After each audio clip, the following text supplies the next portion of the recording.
T minus 30 seconds.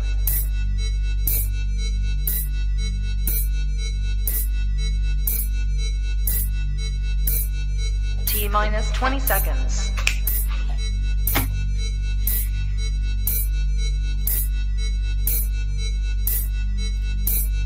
10, 9, 8, 7, 6, 5, 4, 3, 2, 1, 0.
Hey, it's your boy Angus and your favorite undersea cucumber, the Rookie Critic. I do it so you don't have to. I'm trying to remember how SpongeBob movie is where he's like, Patrick and this big peanut guy. I haven't seen the movie in a long time. Oh. We will take Jerusalem, Deus Volt.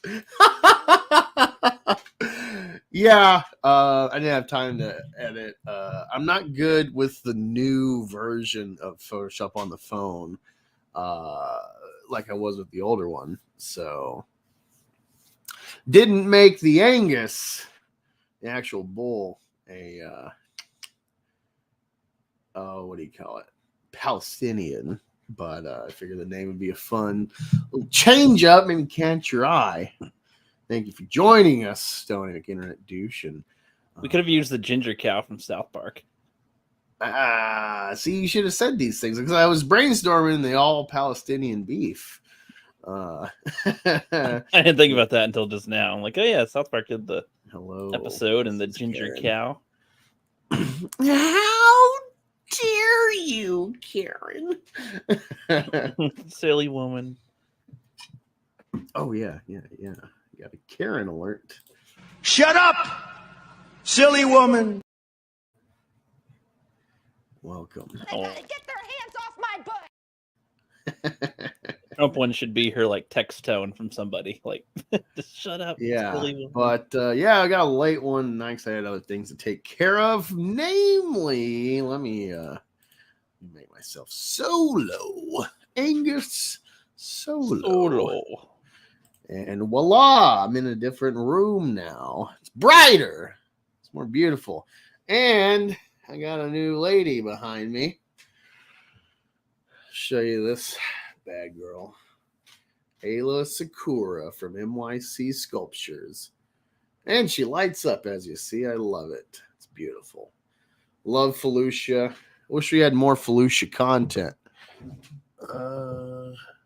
From Felucian lives matter. They do. Yeah, thank you. I mean, I still got to work on it. I still got to add more of my crap. I'm going to put meth on each side of my Athena now. But I already have razor candy, this Medusa. So you make like altars, usually have mementos for whatever god or goddess specifically.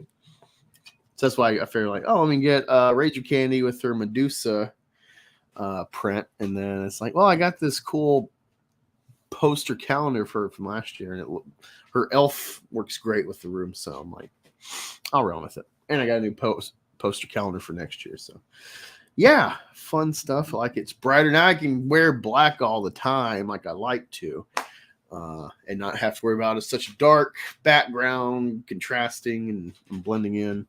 So yeah, Just got to put hot, colorful women behind you. What can I say? Sucker for the women. You have like 3 blue women behind you, technically. Yeah. Well, the problem was I had like 3, and I was trying to figure out like and sizing. The way the sizing was, it was like then Terry Mystique and then someone else. But so why are you racist toward green women? I've Gamora thought or about. She-Hulk. Well, I've never found a Gamora for a good enough deal on eBay. Hello, Mr. Papa the Cotton. It's on the docket first. Phallic spider exploding brown. We were suing black. Well, Eric Juneteenth will be first and foremost. That's why you all are here. You want to see your commentary. Oh, I'm sorry, Ricky. Let me remove myself from. You almost forgot me. I didn't forget you. But yeah, I'm definitely. It's not that I'm necessarily pro-Palestine. To be safe on YouTube, I'm going to try to talk around vaguely because I got suspended for 12 hours on Twitter. Now, it was for 2 things. One of them was fair. Given, I think it's still loosey-goosey, the enforcement, but given certain demographics protections, I get it. I thought it was a comment that like, okay, so it's like New York Post had an article where it's like some American Jew is volunteering to go to Israel to fight and they're, celebrating whatever. And I said, please crash. That was it. Didn't say kill yourself. Didn't say anything like that. I figured that would be vague enough to ironically fly. But that was a no. But then the other one, Force Light Entertainment, she's a preacher. I don't know if she's getting her doctorate or master's or what her stature is education-wise. She's a preacher or minister, whatever you call it. I like those people. Michelle and I can't think of the other girl's name. Natalie. But beautiful women, pleasant on the eyes, good, well-rounded commentary, viewing new films and whatnot. I wish I could watch more of them. So many people I want to watch, but given their Christianity, they're just kind of hook, line, sinker on Israel, and I'm clearly like, fuck that. And they said something in regards to like the Bible or something. And I'm like, you talking about the open air prison Palestine? Like, it's not really my whole comment was about like it not being a fair fight at all, regardless of terrorism or not. And so I retweeted what they said, and I said like fish in a barrel, and that was pro-Palestine commentary, as in it's not a fair fight. They're bombing, they're targeting the exits they tell people to go to. It's a mess, and it's not fair. And this is any other country, it would have complete outcry from the world, but because of certain demographics involved, they get really long leash, to say the least. And that's really my frustration with what's developing. Yeah. So that I was suspended today for 12 hours. So that was annoying. And it was irritating because I could still look through my feed, but then I went to my another account and look around, focus on what I do over there, come back, and then it keeps cycling through the like, you're suspended for 12 hours. I'm like, yeah, cool. Accept. And it kept cycling through that screen, so I couldn't even look at my feeds. I'm like, damn it. But yeah, we will be momentarily looking at reacting to Eric's video. I have not watched it. I've seen like one clip out of context about Sonic, so that's kind of funny. But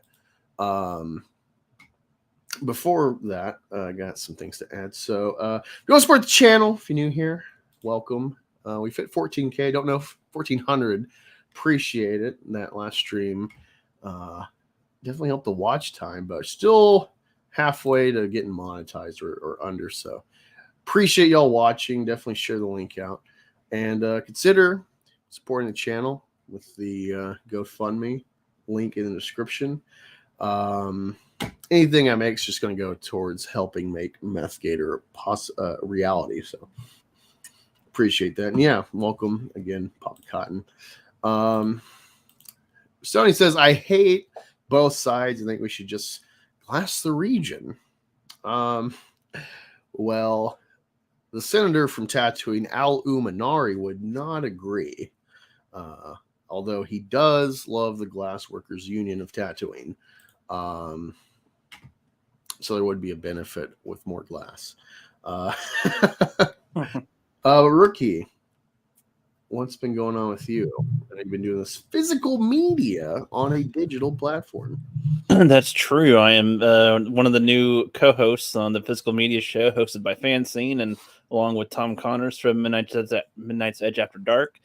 And I bought a couple of things here that are physical media related. You know the movie Princess Bride? Oh yeah, with the like the Pope, whatever. Is like, we are gathered here today. That one. Yeah, I think he's in that too. Yeah, Mel Brooks. It's so. got the dude from the first Saw in it. Yeah, I think he's in there too. Yeah, but I mean, overall, that movie too. I got the Criterion Collection version of that film. Wow, that's a Criterion film. I didn't know that.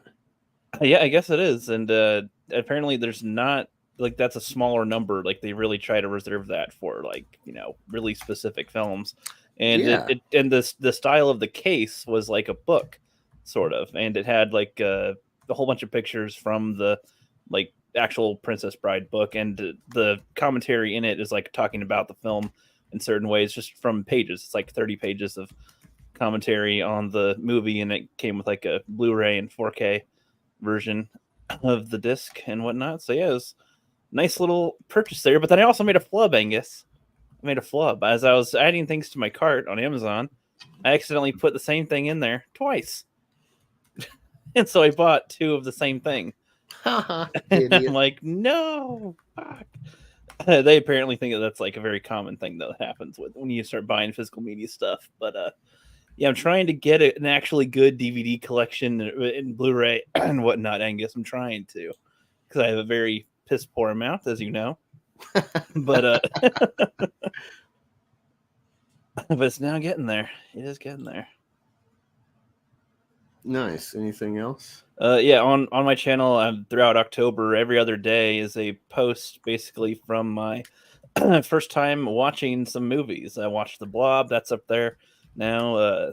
The Fly, of course. Scream 1 and 2. I mean, I've talked about them before, but like not in like their own videos and stuff. And yeah, I got more posting all month with that. And you and I did a reaction to They Still Live, that fan film. That'll be up on the They collective still sometime. live. That'll be up on the collective at some point this month. I forget what day I scheduled it for, though. Oh, dude, well, that was hilarious because it's like I just like not thinking at all about this, but like, you know, brackets, if you know what I mean. You watch They Yep. Still Live, and it's like, if you're aware of that meme at all, how can you not notice? Like, they're like, they. They're like, what? Yep, they still live. The still is not emphasized. They are emphasized. Oh, they. Oi, they. They still live. And all of them emphasized.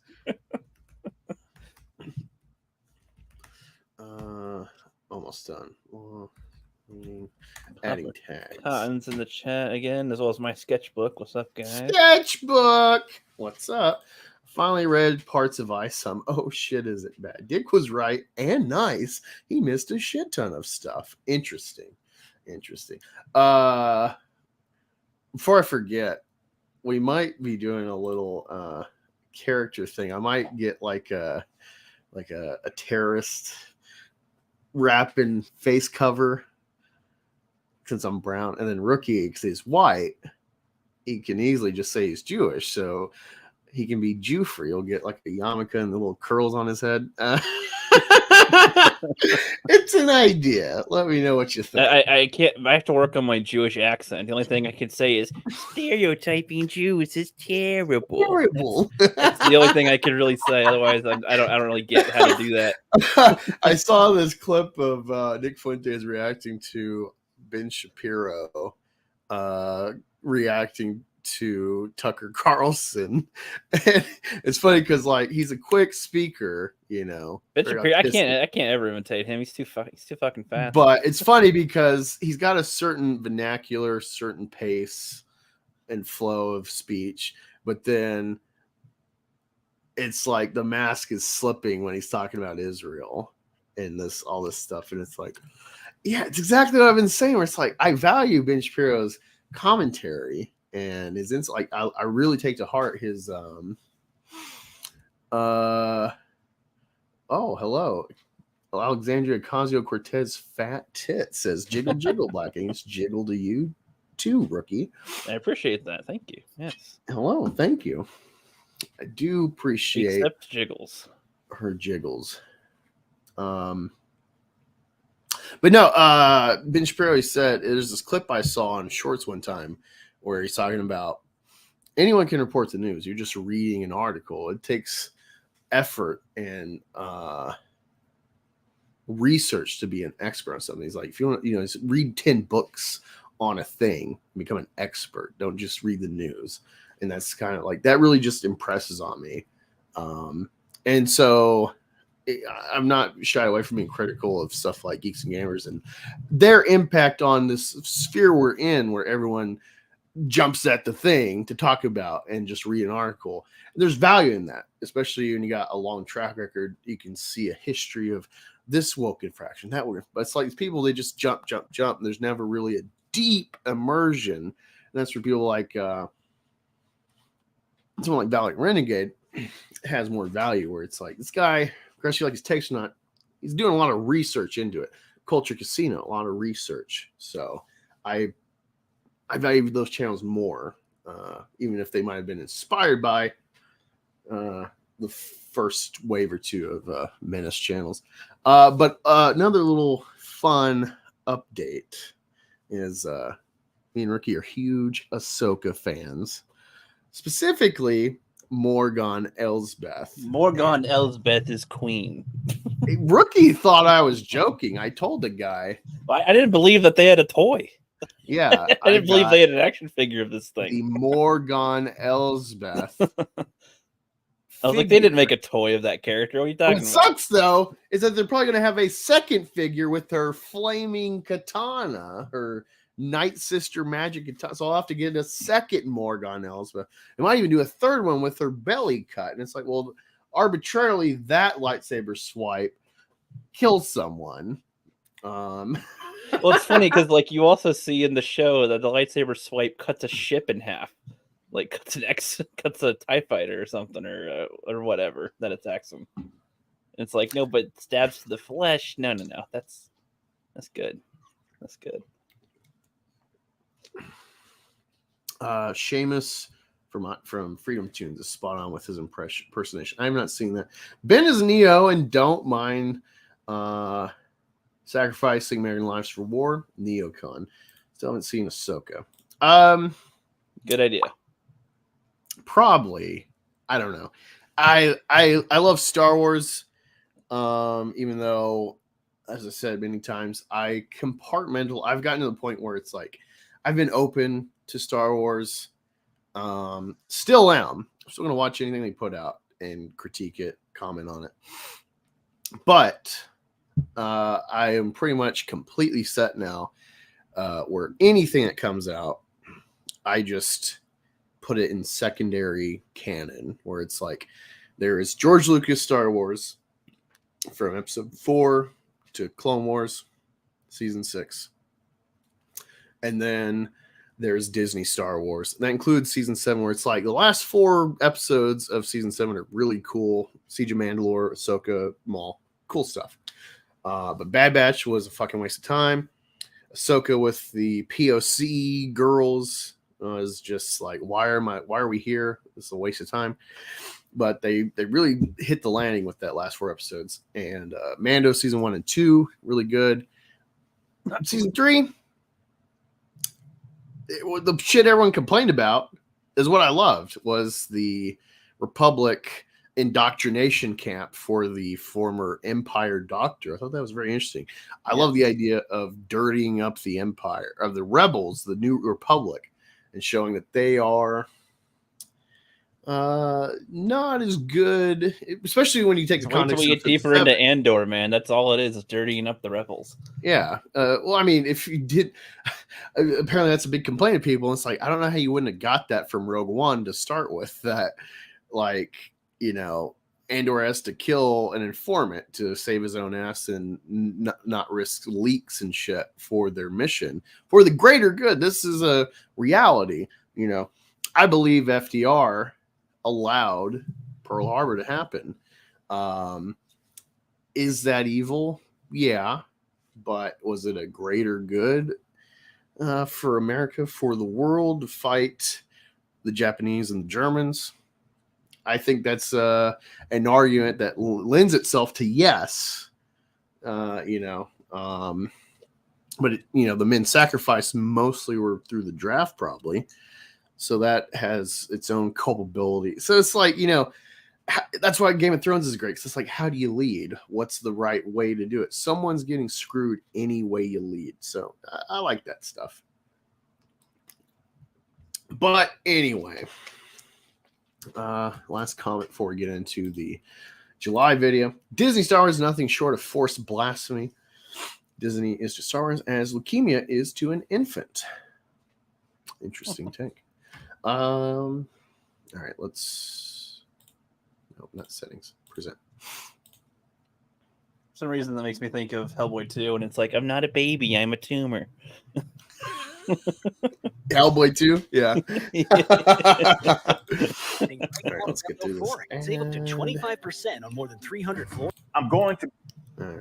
All right. Yeah. So should we maybe mention the tweet from the? Because this is after the. Yeah. Tweet. Oh man, yeah, I forgot. That's what. So we can set the context. That's his response goes directly after that. So we can look at that later, but essentially, a fellow bunny in the ether of the internet, Eric July's arm hair on Twitter. I saw him share this, and I'm like, what is this lawsuit? What? And then I start reading, like, oh my god, this is the CEO or whatever of the fucking Isom, International School of Ministry. And it's a long fucking just on and on and on, talking about like, well, we were in talks and whatever, and now we're just going to go full bore lawsuit because it's trademark infringement, this litany of reasons. And I already expect some angle here of, oh, it's the gay ops has led to this, still trying to implicate Vito and Dick. First off, doesn't matter if they did do it, if they did concern troll International School Ministry into this lawsuit, the origin and the intent of people possibly inciting a lawsuit has no bearing on the validity of a lawsuit. Think of like a criminal case. If you get shoddy evidence or like it's nefariously attained, if the lawyer himself did not attain it through nefarious means, it's still evidence to be admitted into court. So kind of that same logic. The difference is civil, but that's just my layperson understanding, and kind of I feel comparable. The Geek Gateway has joined the chat. What's up? Geek Gateway. Oh, wait. This is the frog guy on Twitter. Yep, and he put a frog in the chat as well. Hey, So, dude, you've been doing good stuff, man.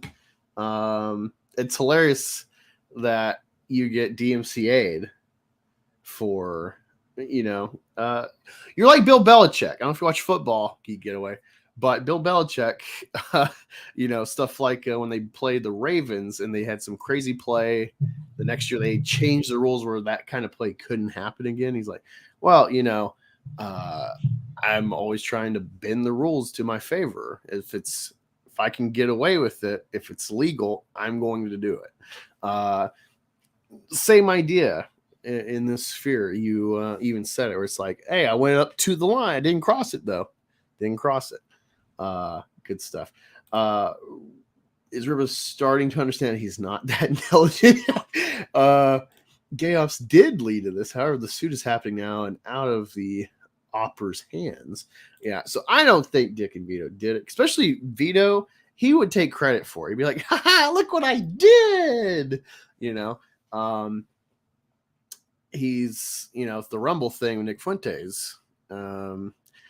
He's like, I did the most mild thing showcasing content on their platform, and then they fucking reneged on their free speech ideas.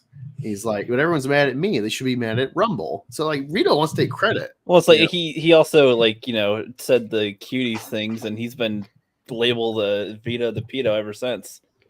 Yeah. I don't quite understand. I never really dug into exactly what his... I know he's friends with the famous Cuties review guy, Mr. Girl. I think Mr. Point is like, why would he go? It wasn't me. If he's said to other stuff, it's like, I think he'd be... No. He's explicitly said, I did not do it. So I can't douche. He says, I didn't send that email. What Eric has shared before with his fucking retarded misunderstanding of like speech is Dick said, so we got an email. He's just speaking like generalities. He did not send the email. Well, it's like, Angus, we won the football game. Yeah, we won. It's like, I had no part of Philly winning, but that's my team. We're hashtag some fan we will win. What is that? Who got suspended on Twitter because of Rippaverse people. He's like, well, fuck these people. I'm just gloves are off. Especially if you understand that backstory of the obtuse gnome getting suspended, then you read it, the email. It's like, man, he's really laying it thick because he's fucking salty getting suspended, and so he's like, well, fuck you, reneggers. Should we be using a hard R on that? Renegas. My bad. My bad. Thank you. Thank you for calling me out, Pop Cotton. But yeah, let's start digging into this. See where this goes. To be honest with you, this is shocking. The International School of Ministry is a video-based Bible school. According to their own words, their vision is to turn every local church in the world into a ministry training center and then into a church planting center. According to their statement of faith. Just like artistically, why change the filter? Like drama. It's dramatic. Oh, okay. It's probably an editor. Like it's probably whoever he send this to. This is their flair. I like it. That's fine. I'm just like, if like I didn't see what the like. Okay, we're showing this, and now we change it to this to change. I like the back and forth color. It's also more engaging because you're getting a shift back and forth. So you're like, oh, it's a. Well, no, yeah, it feels that way. Like, yeah, no, I get what it does too. But yeah, it's also drama. You know, it's like Schindler's List, Raging Bull. Logan has a black and white. Black and white is dramatic. Yeah, go ahead. That's just the. Yeah, no. Yeah, it's funny that you already got that, but there was something else I was gonna say. No, I like regardless of what he says, and I like his newer thing he's been doing where he's doing these like face shot fucking videos. It's a lot better than like live stream than like the live stream stuff. This is better. We can't see his arm hair.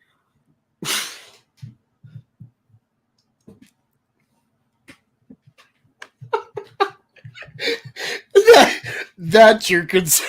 The fucking arm hair. Oh, anyway. Of our Lord Jesus Christ in his virgin birth and in his bodily resurrection. They believe the Bible to be the inspired and infallible word of God. And this is partially why I'm shocked that a Christian organization would do such a thing and bring us into a baseless trademark lawsuit. Before I proceed with the rest of our statement, I'd like to be very clear. We were not in any communication with Good Shepherd or the International School of Ministry prior to the filing of the lawsuit. There were no obvious opportunities presented to engage in a good faith conversation before the lawsuit was filed about what's being alleged. We were not made aware that the International School of Ministry had any issues with the Rippaverse until the lawsuit was filed. See, for me, like if I were to do the changes for the filter, I would accompany it with like a dramatic sound of some kind to make it seem more intense. Yeah, like some music, dun, or, some music in the background, and then a sound effect when it changes to the black and white, and then nothing when it changes back or something. So it's like, oh, it hits. This is when it hits you. Like, oh shit, it's getting more serious. I was shocked like when he says that. Oh, okay. I was trying to think of the music, the perfect music. It'd probably be copyrighted or blocked, but the music that recurs, the dramatic kind of like strings music in Arrival at the beginning, and then the bookends when it's like all coming, the daughter and stuff, the tragedy. Yeah, that'd be perfect to underscore this. Exactly. Yeah, it's funny. Like I don't have anything to comment on what he's saying yet, so I'm. It's just like, okay, yeah, the editing. This is what would I do? What would I do to make this? If you don't notice, our statement subtitle: a Christian organization and their frivolous lawsuit. It's like, I don't know if that's supposed to be in question of they're Christian or if that's like supposed to emphasize Christian.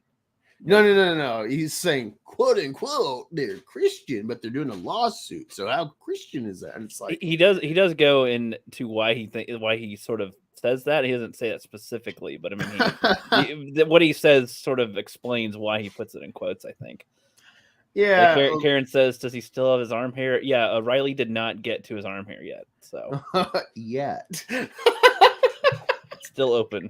Oh yeah, I'll have to show my tweet I made. It's a compromise for fans of Vito and Eric.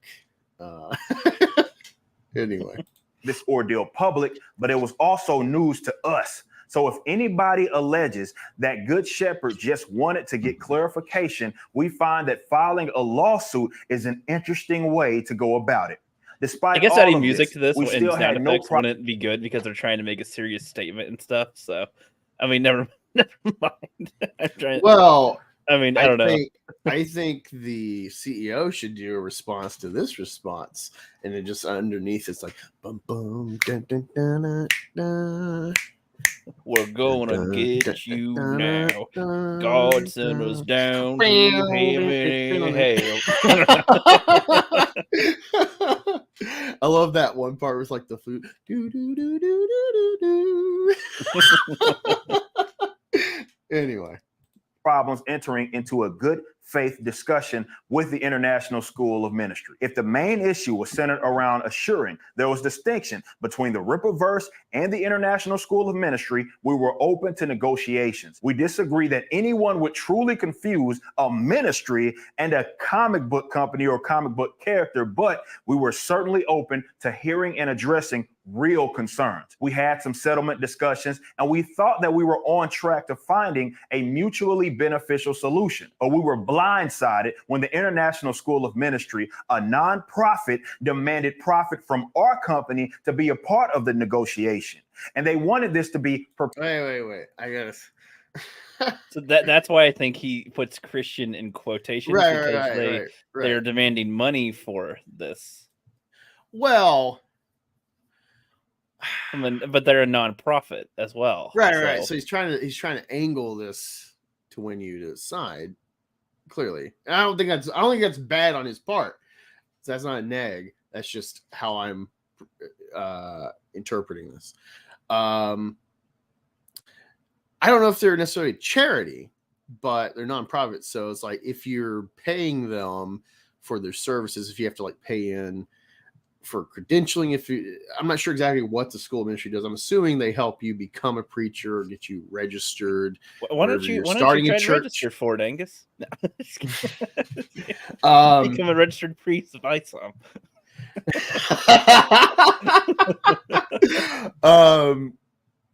Regardless, the association, people mistaking him being related to their organization, that this is maybe a Christian comic, to through entertainment spread the specific blend of the word of Christ that Isom pushes out. This could, interfere with that, delegitimize them and their mission. So monetary damages would just maybe go into... He does bring up some things that kind of go against exactly what you're bringing up here. That I think make enough sense, but I want to hear your thoughts on it when we get to there. Okay. But, it's like, just because they're nonprofit doesn't mean they don't deserve damages if it's like a trademark issue. And even if they're, seeking money, it doesn't delegitimize their Christian values. I mean, right. If you investigate and find, look, they bought a jet. They bought a jet with the money that Eric gave them. Then it's like, okay. Well, it's like, I assume like all the missions that they do to whatever poor countries, like that's not all zero money was spent on that, right? Like that See, I don't know if they do charity work like that, like missionary work. I'm not saying them. I'm just saying in general, missionary, like church stuff ain't free. They don't build a church off of zero money, right? Like it's like money even if it's like you pay them for the schooling, you can that can work as a nonprofit where they're basically breaking even, having paid their staff to train you for like internet courses. Well, right, but that's where my point is going to. Like that if they get money, if they want money, it's to support their efforts and doing whatever. Not that they're like, we have more money. It's funny because I'm always trying to teach Rookie what I understand about Christendom and religion, and Rookie's totally blind, so he's like, what they do? I mean yeah. Well, it's like, because also like, yes, you can tell me that, but then I like see things that I've seen before with it, and then I put it to question, like, that is what they do, right? Or is that like some bullshit that I've been fed as well? So I've also been fed some stupid crap in the day as well with this. But Popcorn in the chat, he does have a point here. He's like, doesn't matter if he's got a point, the whole thing's making him look like a bitch. Yeah, that's kind of how this is perceived, yeah. Yeah. I don't necessarily have commentary. In this specific field with this lawsuit, I can't say yay or nay on that. The other stuff, the Ricada streams, his reaction. I think this video, the Clippaverse, that stuff makes him look like a bitch. Right. I think this video is probably his best response to anything this type of thing so far. I mean, especially compared to the Ricada stuff. Like, this is a better response, I think. but let's keep on watching. We can. Perpetual. Again, this is shocking. The demand for our profits doesn't seem to have much to do with the alleged concerns over confusion. But even worse, the International School of Ministry is demanding limits on our ability to create, and that's all we want to do as a company: build characters and create comic books. We want to give our customers a good time, and we want them to have fun. In the words of Neil Gaiman, we strive to make good art. This has been such a fulfilling project, and our lives have been changed for the better. And it's unfortunate that a Christian organization would want to limit this mission and demand control. It's just shocking. Oh, perfect pause because ad. Yes. I was gonna say, Mr. ANCAP believes, he said in a tweet that Ricada thought was retarded. He's a libertarian. He's like, said like, there's no such thing as free speech. There's only property rights. All right. So it's like Isom owns Isom. Arguably, that's what the lawsuit's for.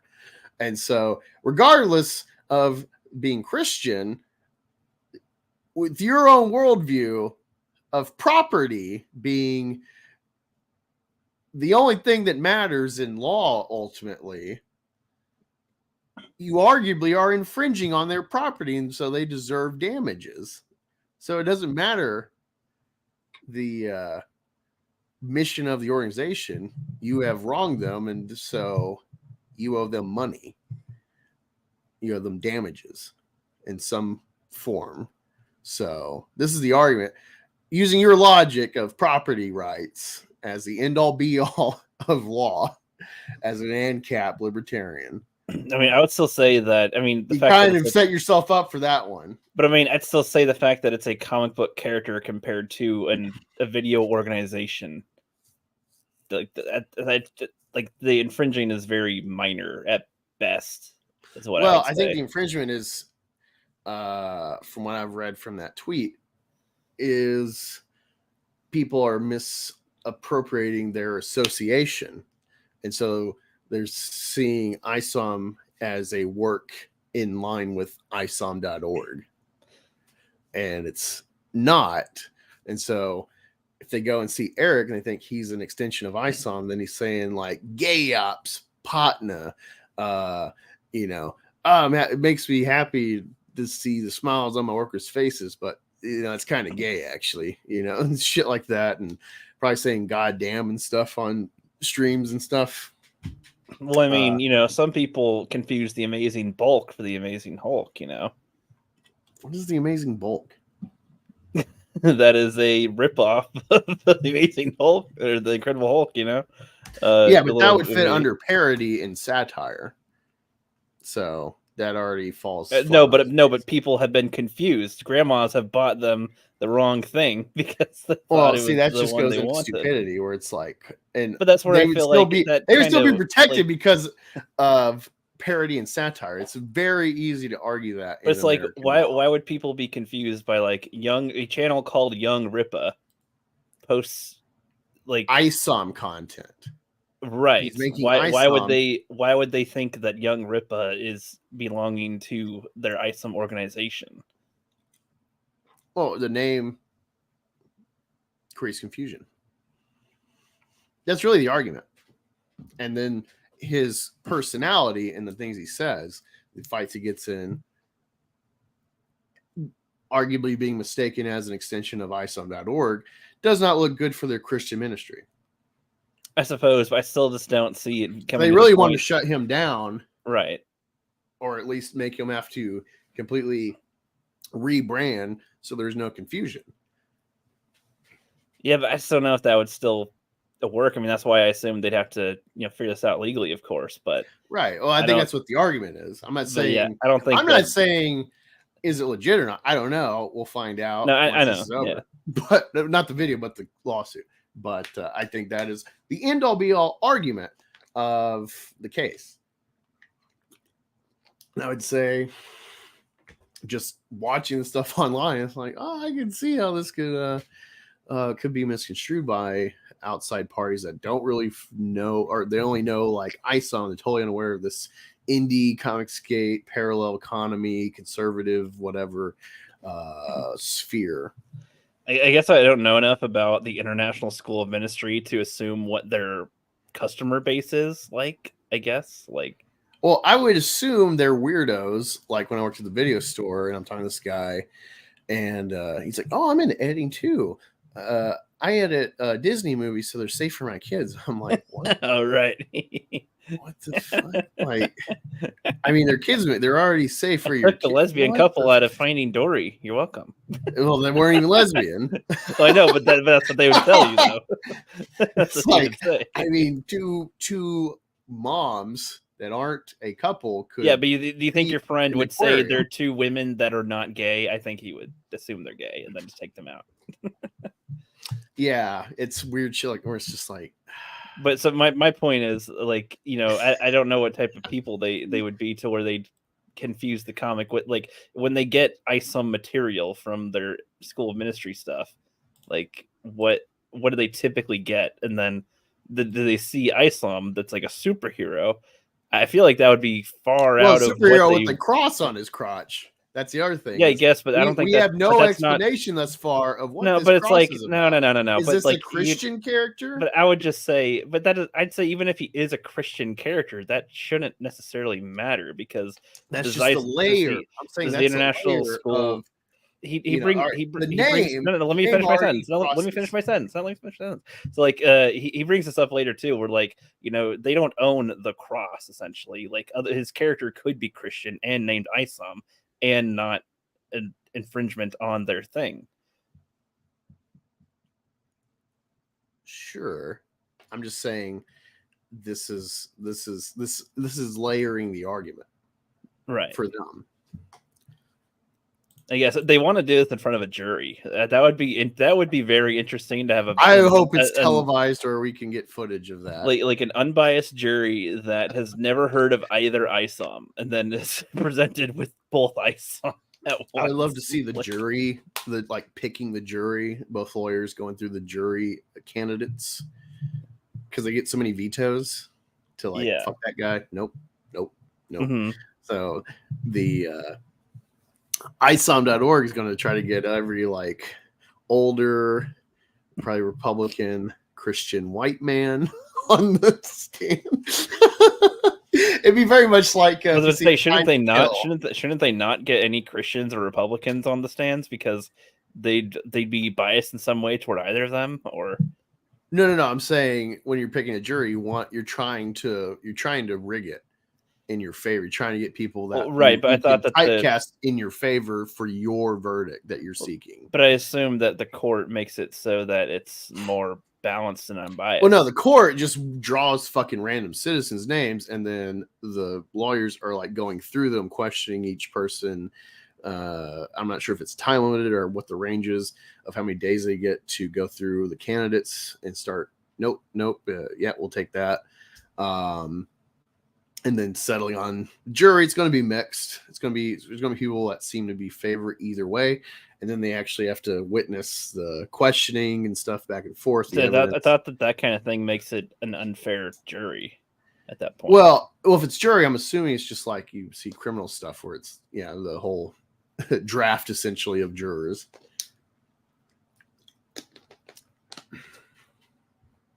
But yeah, you're trying to rig it in your favor as much as possible. Merits of the lawsuit in a bit, but we have not infringed on the trademark rights of Good Shepherd. Though I'm telling this story publicly a lot earlier than I wanted, it is important that you know where the name Isom originates. It is not an acronym. It is one of our characters' heroic. I suck on men. That is something in the Urban Dictionary. Just gotta put it out there. See, Eric, you can make it. It's not an acronym. You could make it one if you want. It's like an easy joke. Trademark the I suck on men.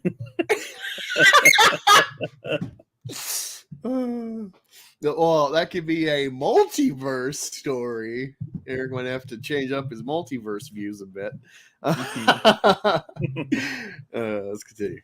name, and though he does have an in-universe reason for being named as such, which will be revealed in a later issue, the name Isom is near and dear to me. Isom launched what has been my dream company. The character and everybody attached to him were named with purpose. The character of Isom was my way to honor my family. Isom is the first name of the second generation patriarch of my family, Isom Knox.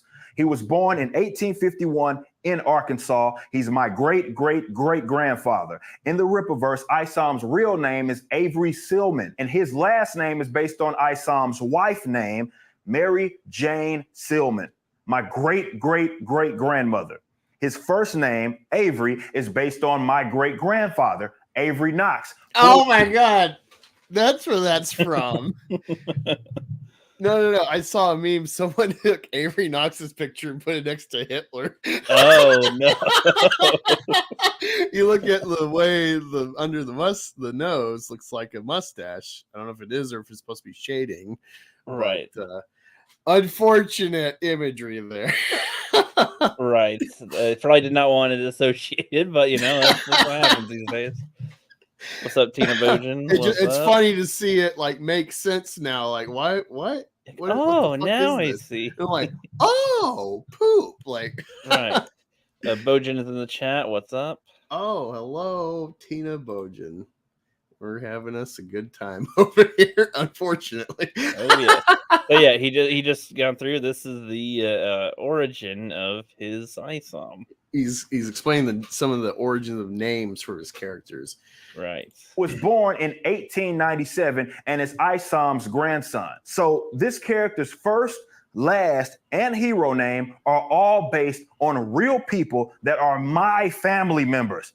The name Isom predates Good Shepherd in both my family and other instances, many other instances. But it isn't just Isom whose name is based on my family. The same is said for his sister, Altona. Altona Knox is the name of Avery Knox's sister, thus making her one of my aunts. Avery's parents are named Jacob and Harriet. Jacob and Harriet Knox are the first generation and the mother and father of Isom Knox. So they are the parents of Isom in both our universe and in real life. As you can see, Isom isn't a random name. It's my creative way to honor my family.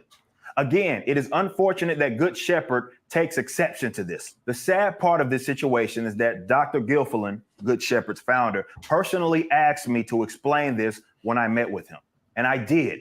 This was before they demanded a perpetual profit off of our work, a profit off of my effort to honor my family. Again, even having no conversation with them prior to this lawsuit, we were still amendable to negotiating so as long as it was good faith. They clearly were unwilling to withdraw any monetary payment, and we do not take those frivolous threats lightly.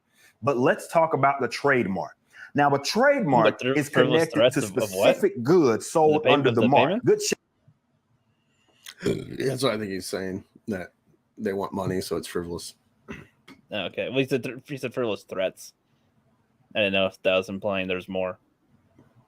Shepherd failed to accurately compare the relevant goods. The goods identified in their registration fall into distinct classes. Class 9 covers audio material and Class 16 covers print material. In their original letter to me, Class 9 is what Good Shepherd rely on, but that's limited to audio material, not comic book characters. So there's some misidentification of the covered goods in the lawsuit as it was filed. That's obviously a problem. But they also are trying to expand the scope of the goods they claim are under this mark by claiming that they're printed instructional, educational, and teaching materials all in the field of religion, which is a direct text from their registration, somehow could be confused with comic books. But the worst part is that the ministry's claimed goods involve religious content, not comic book characters. Conveniently for them, their arguments broaden the... Well, I mean, some could argue that these religious stories in the Bible are just old versions of comics. I guess so, yeah.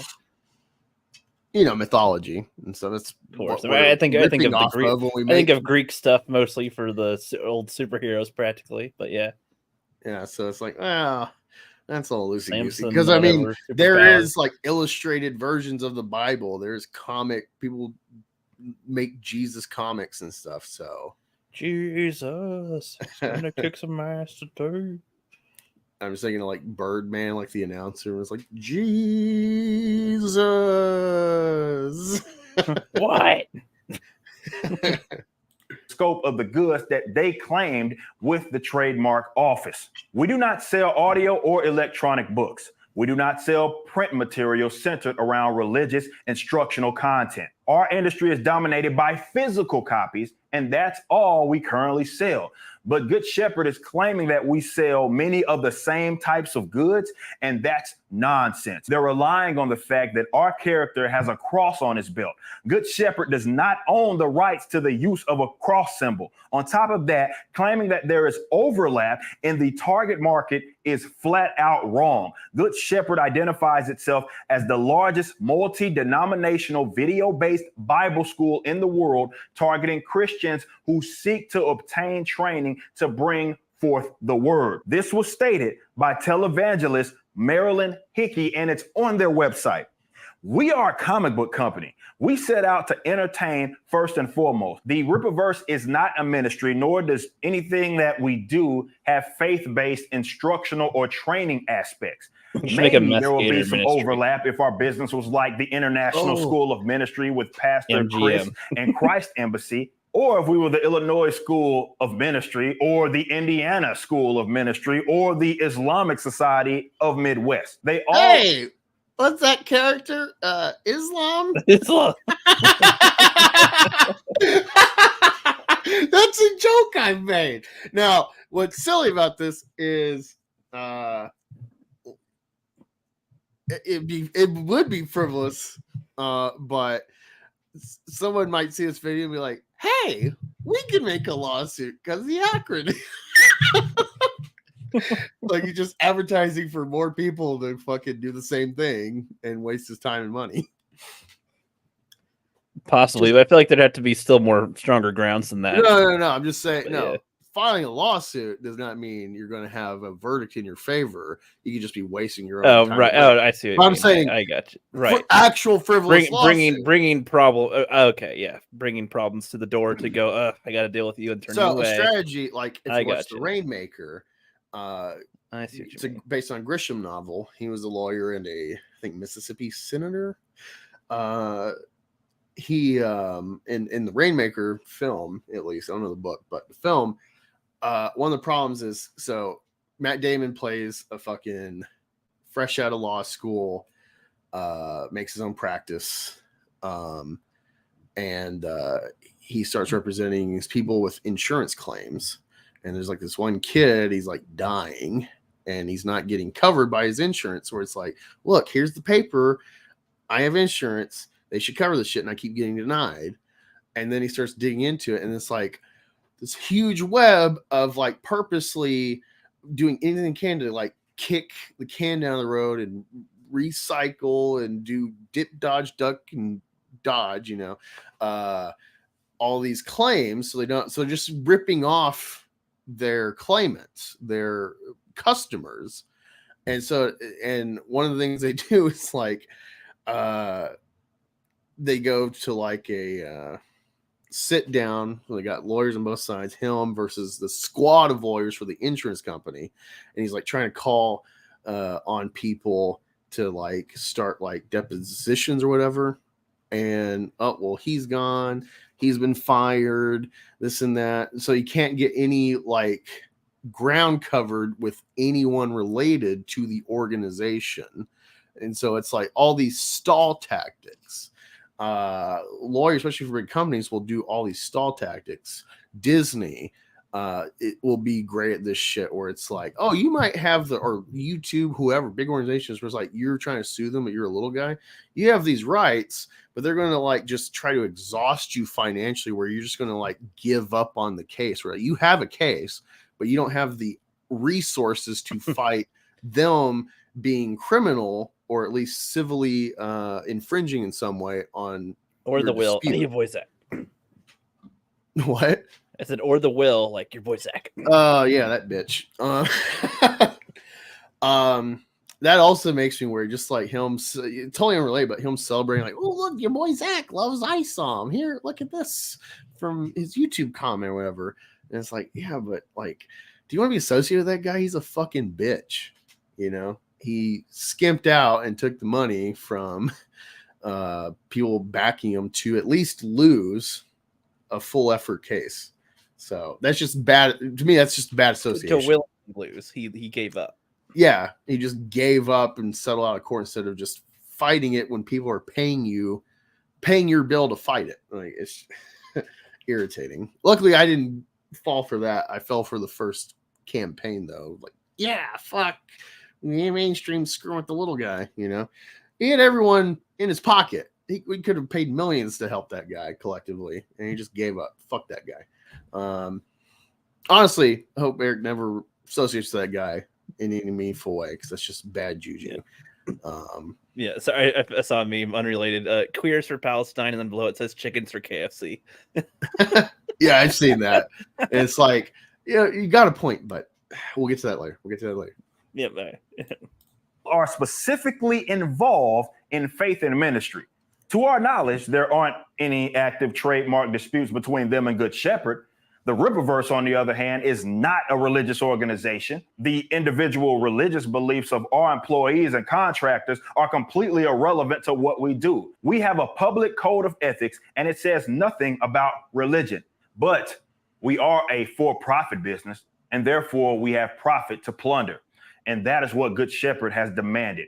Convenient and, again, shocking. This claim of actual confusion has been unsupported. Dr. Gilfillan has publicly already acknowledged his lack of knowledge regarding the credibility of the example given in the original letter. The lack of investigation is alarming. They got an email from a person claiming to be a senior reporter, despite them operating under an unprofessional email.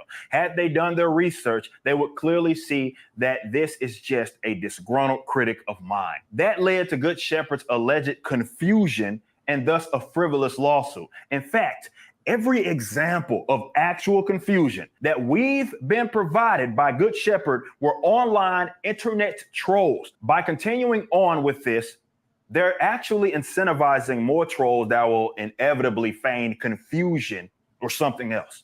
These trolls would like nothing more than to ruin the Rippaverse or to make this a very expensive affair. Trolls are using Good Shepherd's naivety or simple greed to harass us.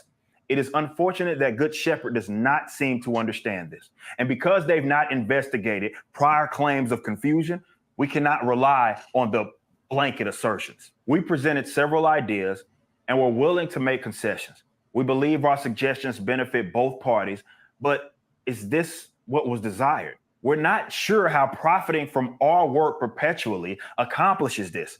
They basically agreed to none of our core bullet points and came back with wanting perpetual payment. Even to this day, we are happy to settle this on reasonable terms. We aren't impeding on their rights, and these types of agreements to coexist peacefully are made by trademark attorneys every single day. Many times these are completed amicably without any money changing hands. This should not be difficult. At some point, Good Shepherd claimed that a forever license payment is required to protect their right. That is simply not true. A perpetual license would tie both the Rippaverse and Good Shepherd together forever. I thought that was specifically what Good Shepherd hoped to avoid. So let's be clear here.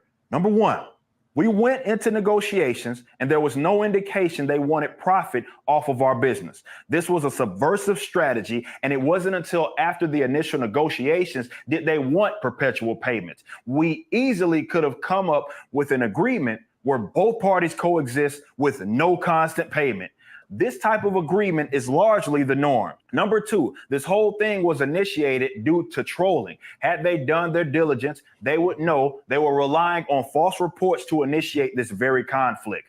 Good Shepherd saw this as a monetization opportunity, and that would explain their lack of research. Number three, just as I explained to you all in this statement, we gave Good Shepherd the origin of the name Isom. They specifically asked for it, and expressing this could assist the settlement process. That doesn't seem to be the case because, well, now they want to profit off of the name of my great-great-great-grandfather. Number 4, So Good that's Shepherd part of the was main not offense, I think, open to that he compromise. feels with it.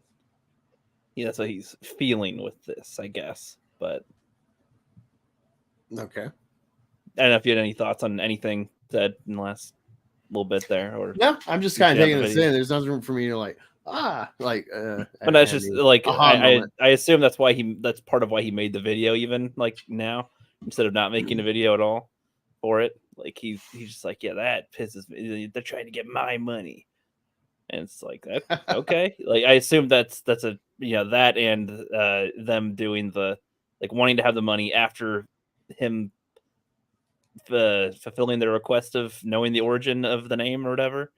Like that's probably a big emotional factor to it, I would say. Sure. Yeah. Well, I mean, lawyers want their pay, so it's like this is angle as like, oh, the greedy good shepherd. It's like, well, their attorneys probably see an easy opportunity here.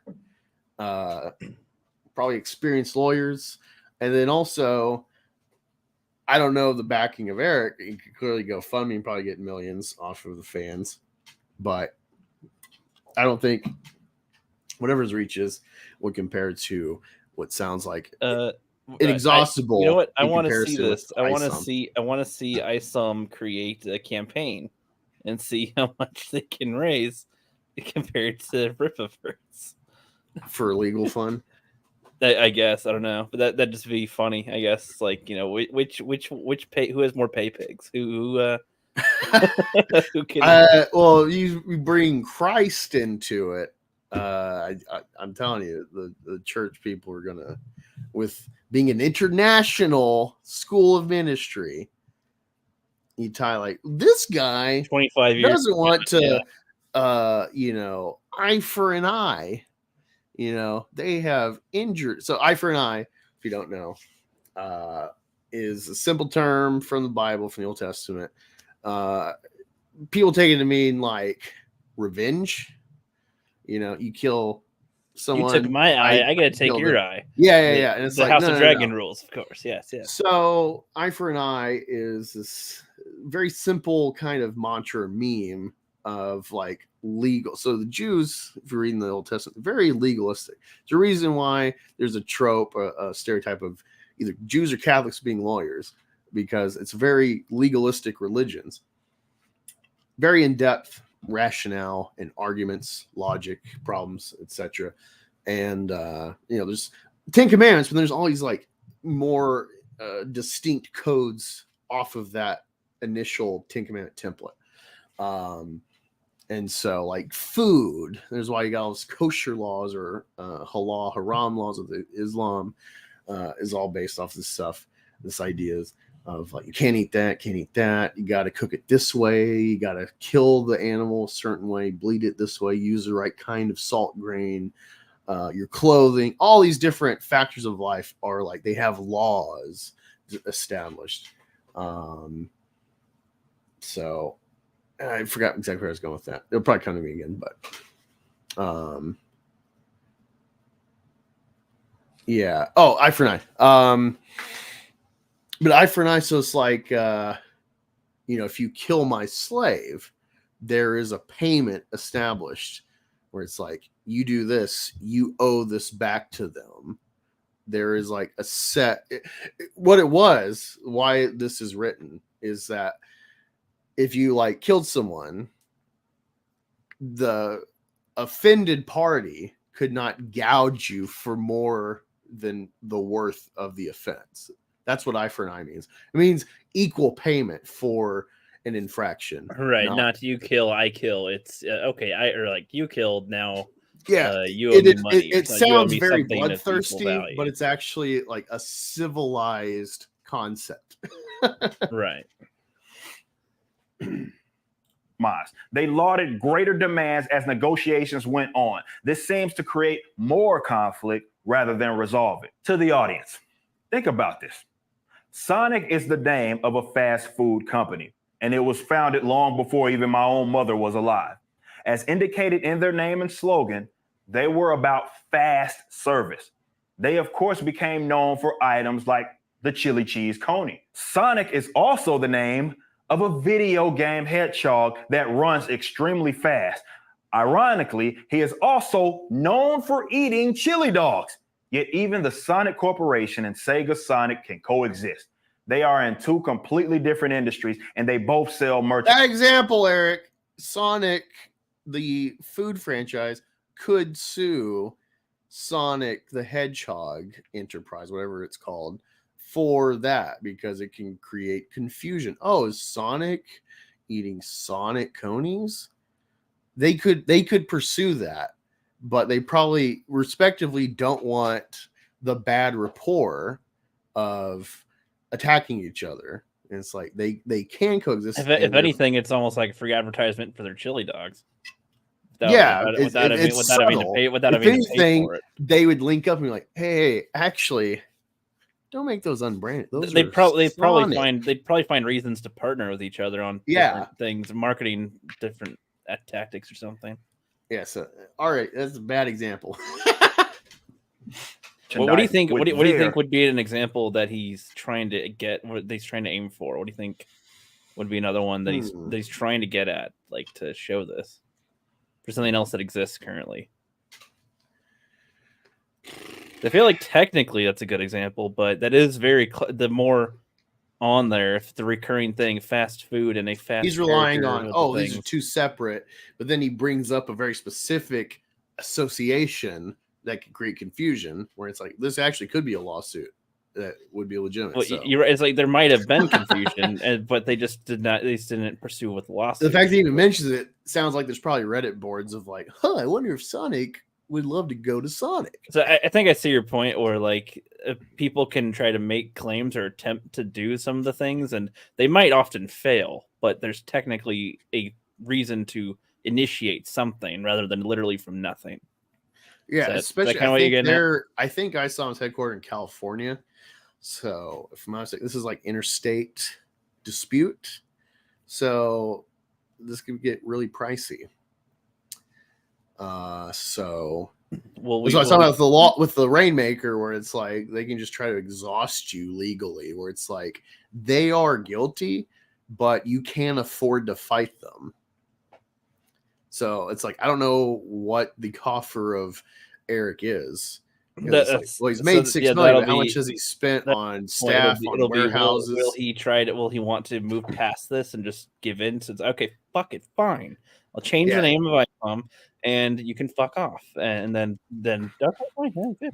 And then he'll have to reboot or fight it for many years or months or however long it's to take, and exhaust resources, money, time, and lawyers' time, all this stuff, and then to have what at the end?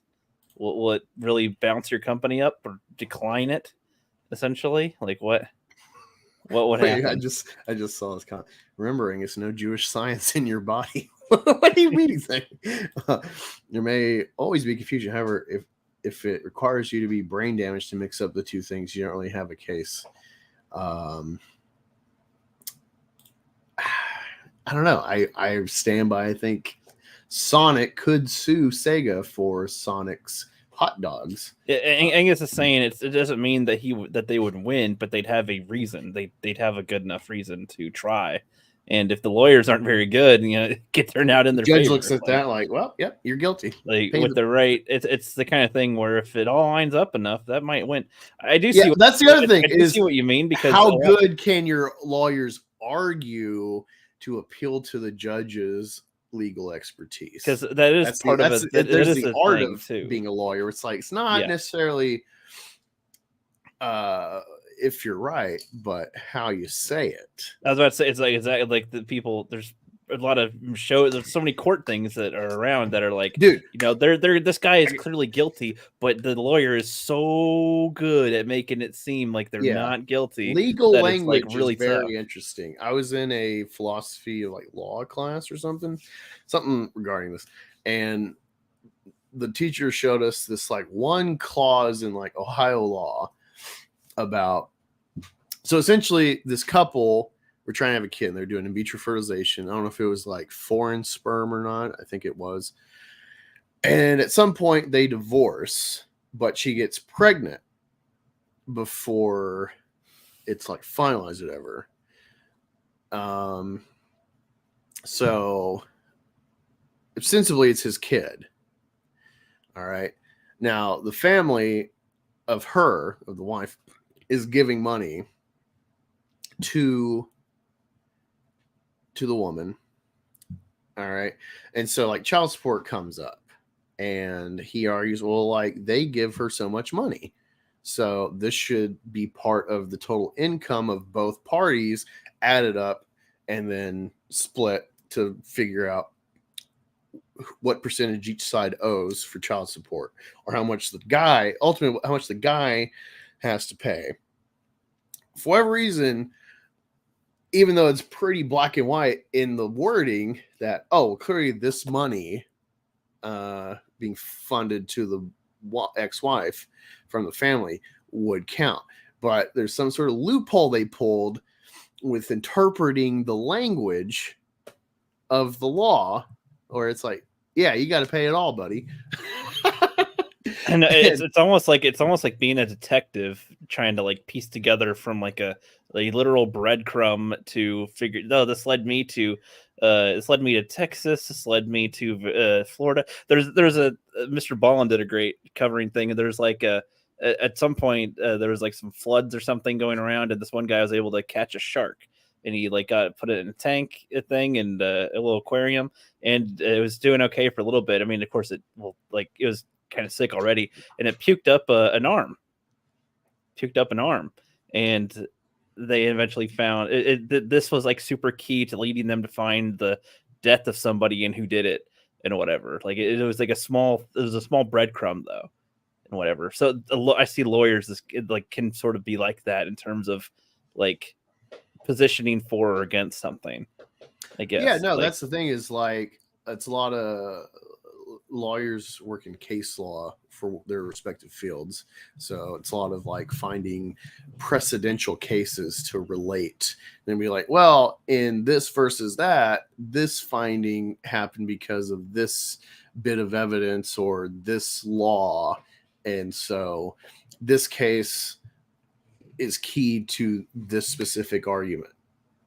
And that's why people say, I hope you have a really good lawyer.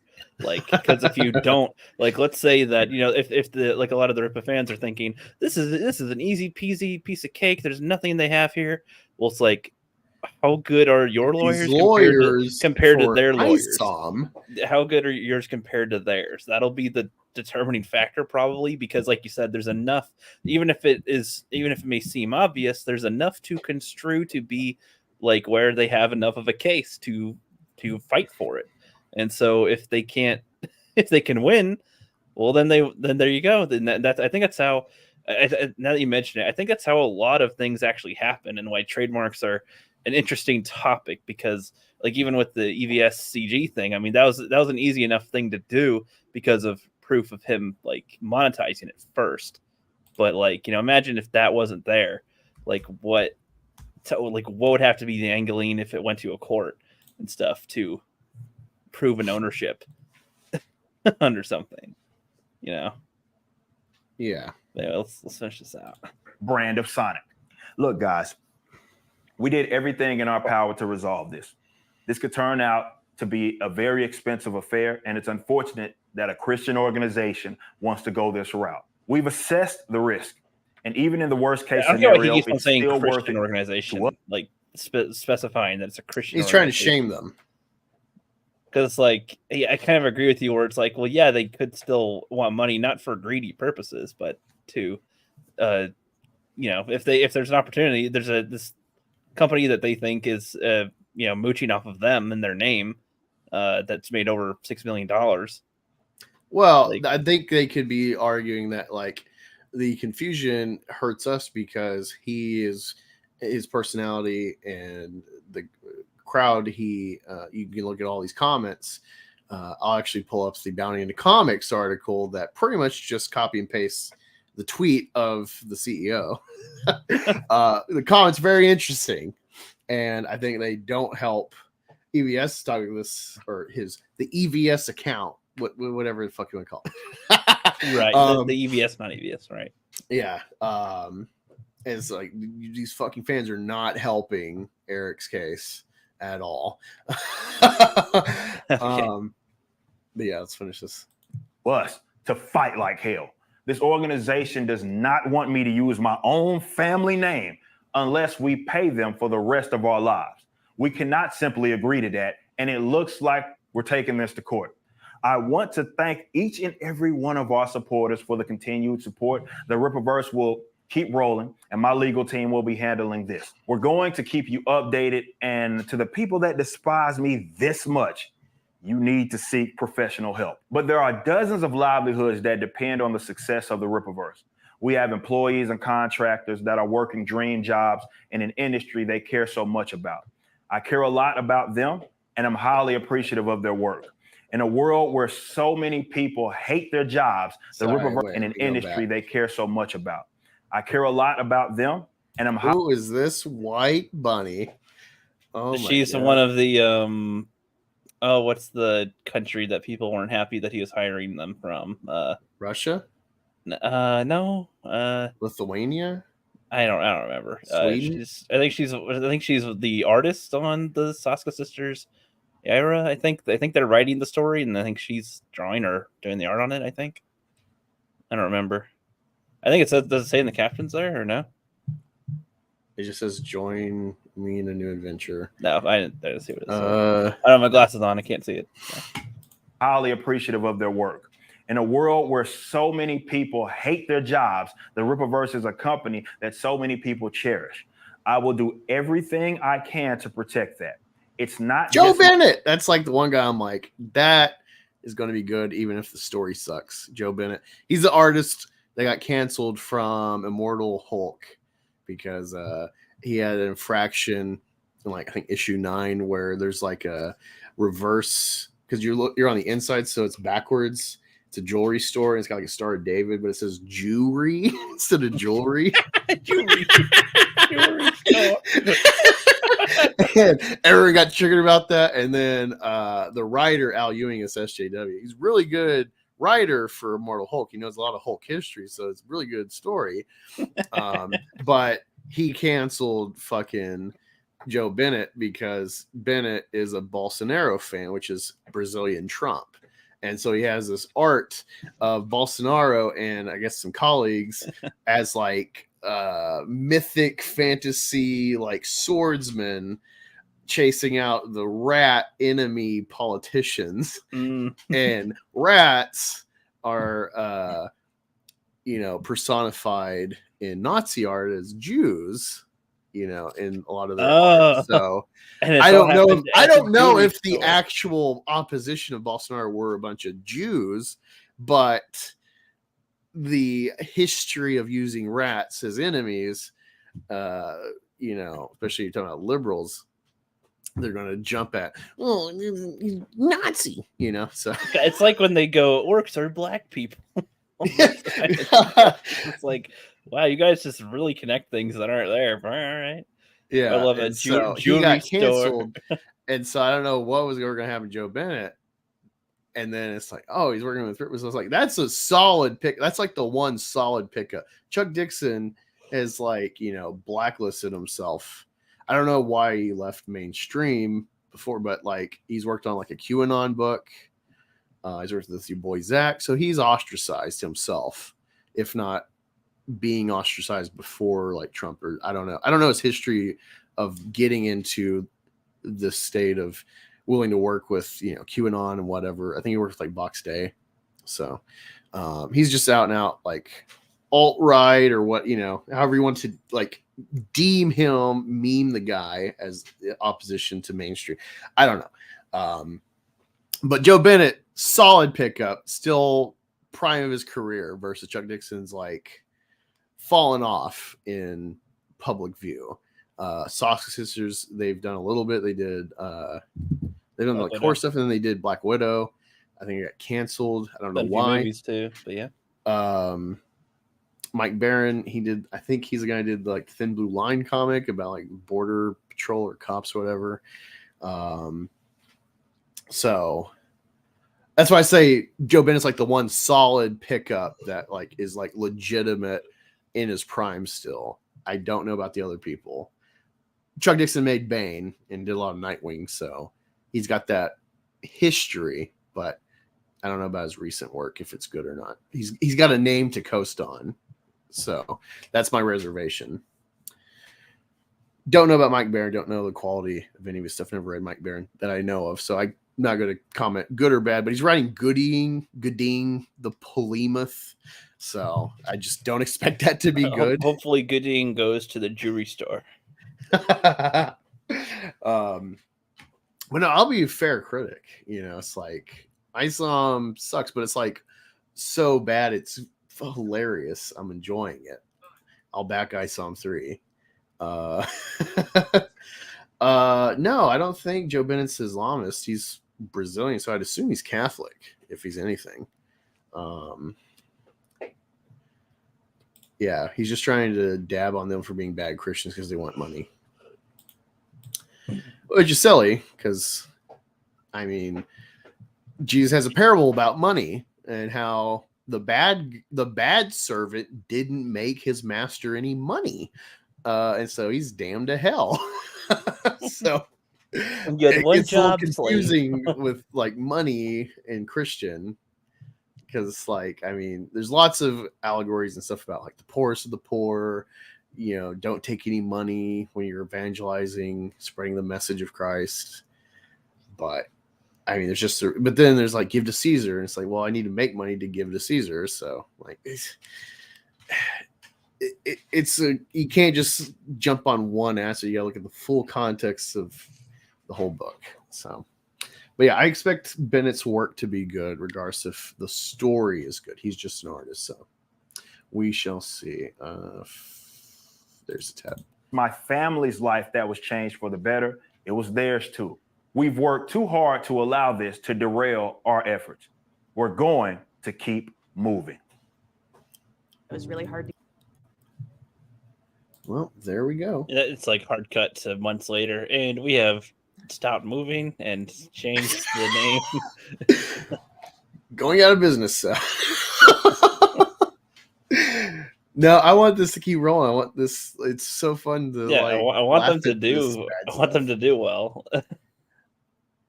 Yeah, I don't care.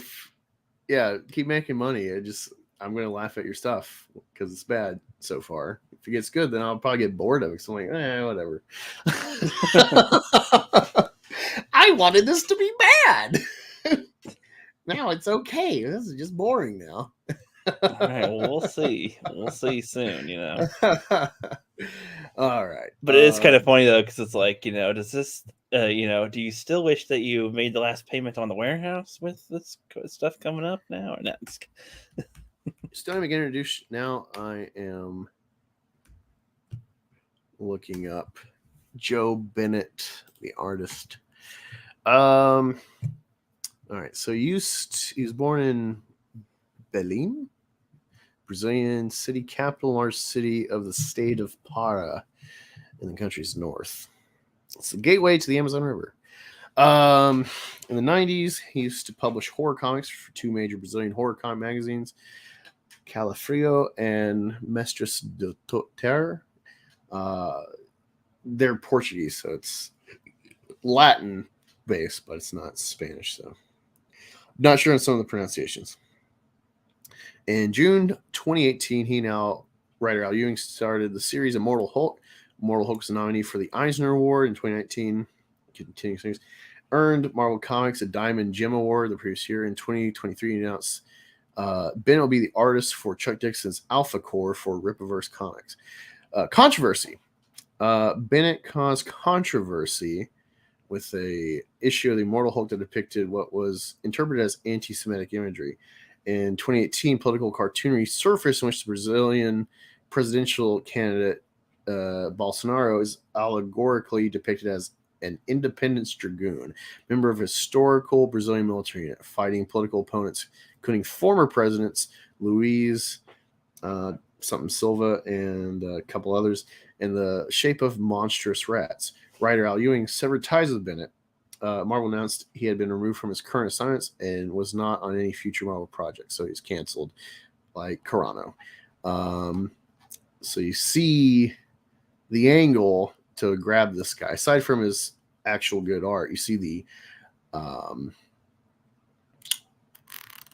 emotional angle to sell to the crowd. Like, we got the canceled guy. He was canceled by the mainstream. Yeah, I'm imagining like a hole and there's like a net that people are like holding up to try to catch them or something like George of the Jungle or some shit. Just like, oh no, go catch him! Oh shit, yes, we got the ostracized one. There you go. Yeah. I'm not seeing anything. Let me see. Joe Bennett, artist, religion.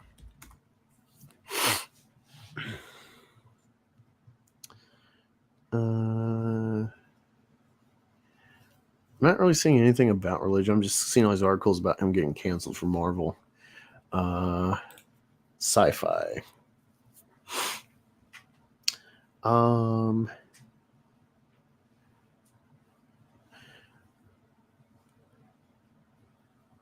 Credit to Marvel for taking decisive action. The company not only declared it no longer give the popular artist more science, but it fired Bennett from the upcoming special event Timeless #1, which had just been announced a week ago with Bennett as one of the pencilers.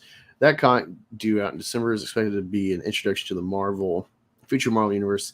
In the updated press release, Greg Land replaced Bennett. That's a weird fucking replacement. Greg Land is a guy that's been busted for tracing or copying like porn for some of his lady poses. He's a really good artist. He's a legitimate good artist, but like he's been busted like tracing essentially. He did an Alien cover, I think, but it was like someone's like, hey, he traced my shit. Why it takes so long? Back in February, he was forced to apologize after readers noticed issue 43 had a panel with jewelry store. In the background, the name of the store is written backward and reads Cronenberg Jewelry with the Star of David below. The reason why lettering was insulting is obvious, but perhaps more offensive was the Star of David on the jewelry store's window. It had no bearing on the story at all, and there's no indication it was a Jewish-owned business. Well, I don't know. Cronenberg could be Jewish. It could be like Germanic or Jewish or German Jew. For some, it was just the perpetuation of a Jewish stereotype in that situation. He apologized since made it private, but which this writer personally viewed. Parts said that he had no excuse for how I depicted the Star of David, and after listening to you all, I now understand my mistake. This is wrong, offensive, and hurtful in many ways. This is a mistake I must own. This all follow what some would say is a pattern of questionable social media behavior by Bennett that makes it hard to give him the benefit of the doubt. Once that story got traction on social media, Bennett, aside from apologizing, claiming he had no idea using the Star of David in that context would be offensive. Marvel followed suit by admitting the offensive image should never have been made print. It was likely seen by at least 6 Marvel staffers before it was approved, and subsequently removed the imagery from digital editions of issue 43 and future reprints. He, viewing script of that issue, did not comment publicly about the 43 controversy. He did, however, weigh in on last week on Bennett's political illustration, where he called the image reprehensible. No, the tropes it represents are obvious. He also added whatever. But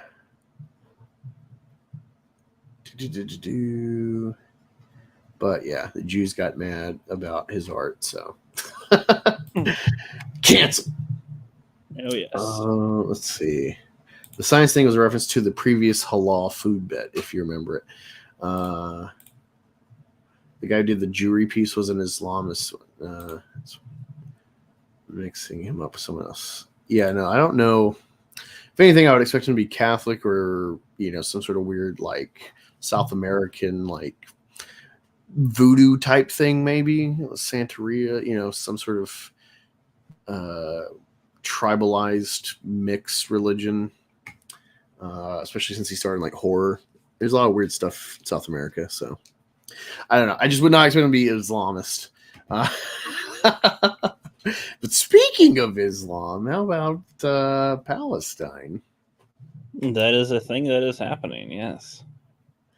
You don't accidentally put a Star of David next to the word jewelry. That would be like accidentally putting a monkey next to a store called Blacks. Good one. So, Ricky, walk us through your knowledge of, I was going to say Iraq, Israel, Palestine. Pretty much nothing, and except for what I see on Twitter, I guess. Like that. Yeah, what are you seeing? What are you? Well, it seems to be like these hummuses don't like the Israels and parachuted and yeah, they slaughtered a bunch of people, and it seems like the thing is too, like the media. I don't know what to believe when the media says stuff. Sometimes, like they're like, "Oh, the 40 babies or decapitated and stuff," and then a lot of people are saying, "No, it is truly confirmed." It's like, okay, I mean, either way, yeah, it's probably fucked up, whatever's going on. But I don't know to what degree to believe all the stuff. And then there's a lot of stuff going about how like there's so many sleeper cells globally and in America and France and everywhere. There's a whole bunch of them, and they're gonna day of jihad, essentially right now. And it's just like I mean, there's a lot. They're doing good at fear mongering, but I also don't take it seriously because I saw it on Twitter. So like I don't know. I saw a map that shows Israel as this tiny little sliver of a piece of land on this huge, massive like Arab lands, and I'm like, oh, why is it even over there? Like that's like my thought when I saw where it was geographically, and yeah, I don't know. It just seems like yeah, wow, why are we still dealing? I thought like Afghanistan, Iraq, all that stuff was like, okay, let's not go over there very much. It's like, nope, we still piddly foot our toes on over there. And it's like, how about not? That'd be nice. Well, it's like, it makes you question who our masters really are. Yeah. It's like everyone is pussyfooting around when you like, how many things do you have to see stacked up? It's funny because like I see Kanye comes up with like Stone Toss, where it's like everybody's crazy, and he's like had a list of like, look at all these CEOs of major companies that influence their lives, and look at what demographic almost all of them are, or they're married to, or they're gay. And it's like you're either a Jew or you're gay, or you're married to a Jew and you're in power, or you're a gay couple and one of you is a Jew. Like that was his list. And it's like, it's not good or bad, but it's a noticing, you're seeing a pattern. You can't say though, because an anti, and it's just everyone's scared to be called that when it's like, this is just a way to like silence people. And it's funny because like, this reminds me of like a few years ago, you may have seen Blair White cover this. There is the trans weirdo in Canada that was like systematically essentially harassing like waxing places, like bikini waxes,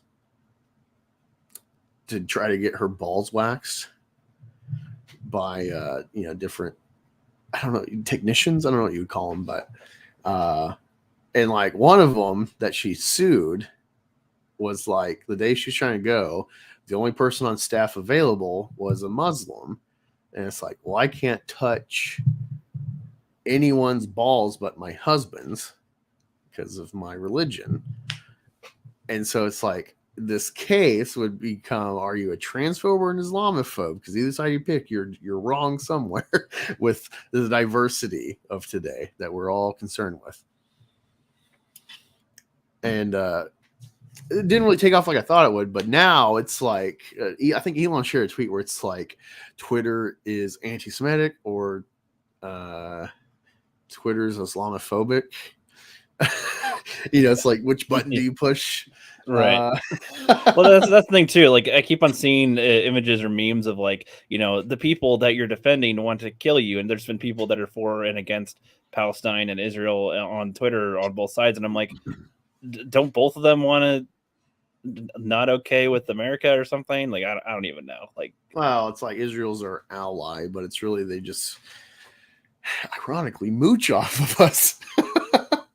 It's like Israel is the only reason Israel hasn't been taken out by that map you saw. Like, everyone around them is Islamic and hates them because I didn't know this, because I like to look in. I'm like, why do the Muslims care about Israel? Because it's like Christians and Jews makes a lot of sense. You care about Jerusalem and Israel, but why would Muslims care?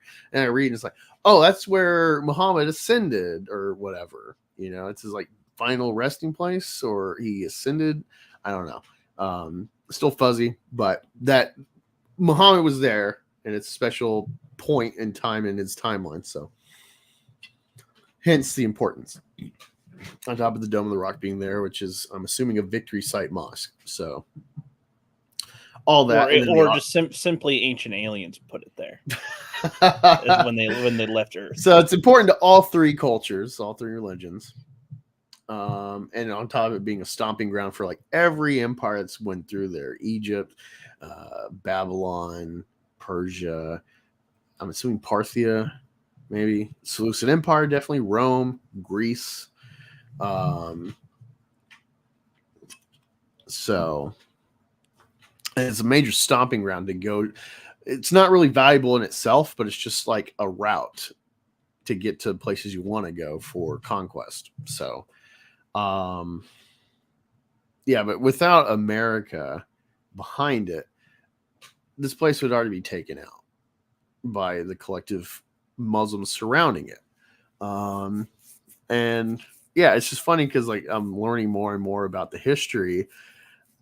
It's irritating. It's like, if all the things I want to put my effort into learn, I want to learn about monkeys and apes and evolution and biological anthropology, psychology, broad stroke philosophy and religion.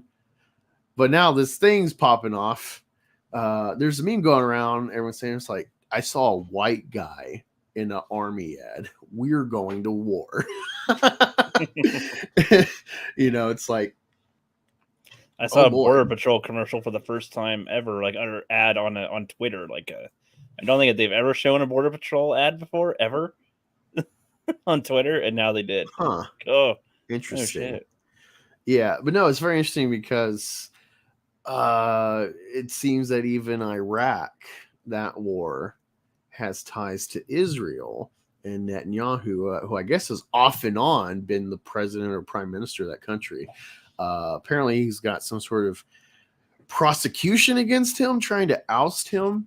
But this war is a great distraction now to unify Israel, because regardless of the citizens' view of the government who's in charge, they're all against Hamas in Gaza.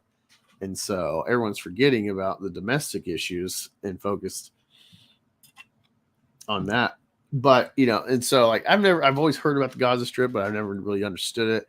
And now it's like, I understand, Israel, through the power of Britain and the UN, became a state. And apparently at the start, the Israelis were the terrorists against the Palestinians. And then they've like virtually taken over the whole landmass. And, now there's like a couple pockets of Palestine left, the Gaza Strip, and then the West Bank, which has Hezbollah, which is their own organization, versus Hamas, even though they're probably intermingling, talking, coordinating, or attempting to, I assume. There's apparently ties with Iran. So I'm like learning retroactive geopolitics. And I saw this video where it's like all these clips of like Netanyahu, I guess, for the Senate or something, talking about like 9/11 being a wake-up call, and there's a great chance to do stuff, whatever, but then quotes the film afterwards like, 9/11 has been great for Israel. And it's like, what does that mean? So it just sounds very screwy. People were thinking Hamas was funded by Iran, which maybe historically they might have been, I don't know, but there's a $6 billion in question that's been frozen by America in like Qatar.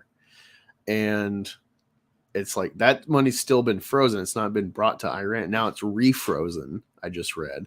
Actually, something interesting, which is why I'm on the side of the Palestinians. Again, I don't care about Israel. Don't care about Palestine. Wait, are you not with me, Rookie? 1 second.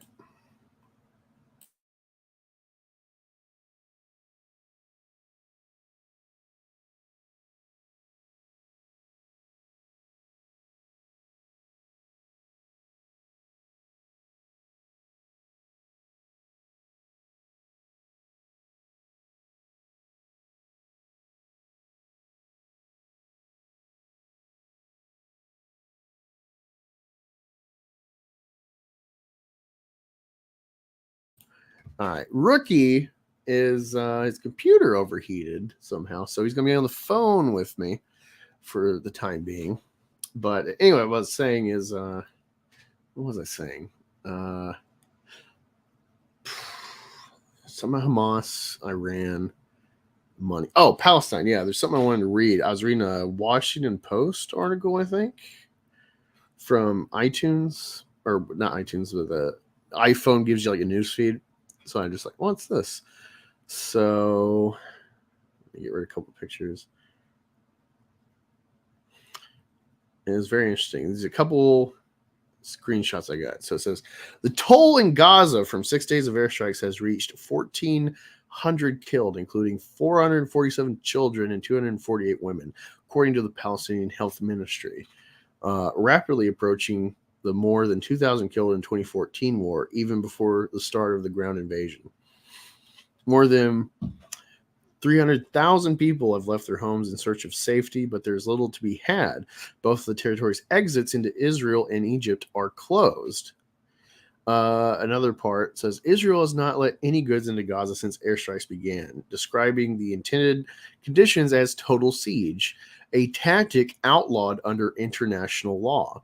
On Thursday, Israel's energy minister, Israel Katz, doubled down on that threat, saying there would be no pause in the siege unless Hamas released the hostages who are believed to be in Gaza.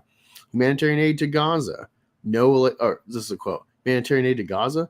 No electrical switch will be lifted, no water hydrant will be opened, and no fuel truck will enter until the Israeli hostages are returned home. Humanitarian for humanitarian, and nobody should preach us morals, he posted on the social media platform X, previously known as Twitter. So it's like they are like, how could I, even if you just accept there are allies, so we should be on their side. Palestinians harbor Hamas, which are supposed terrorists, which I would argue they there's this whole kind of ethnic double standard. The Palestinians are not citizens, effectively speaking. They're second class in their own land. And they're stuck in Gaza.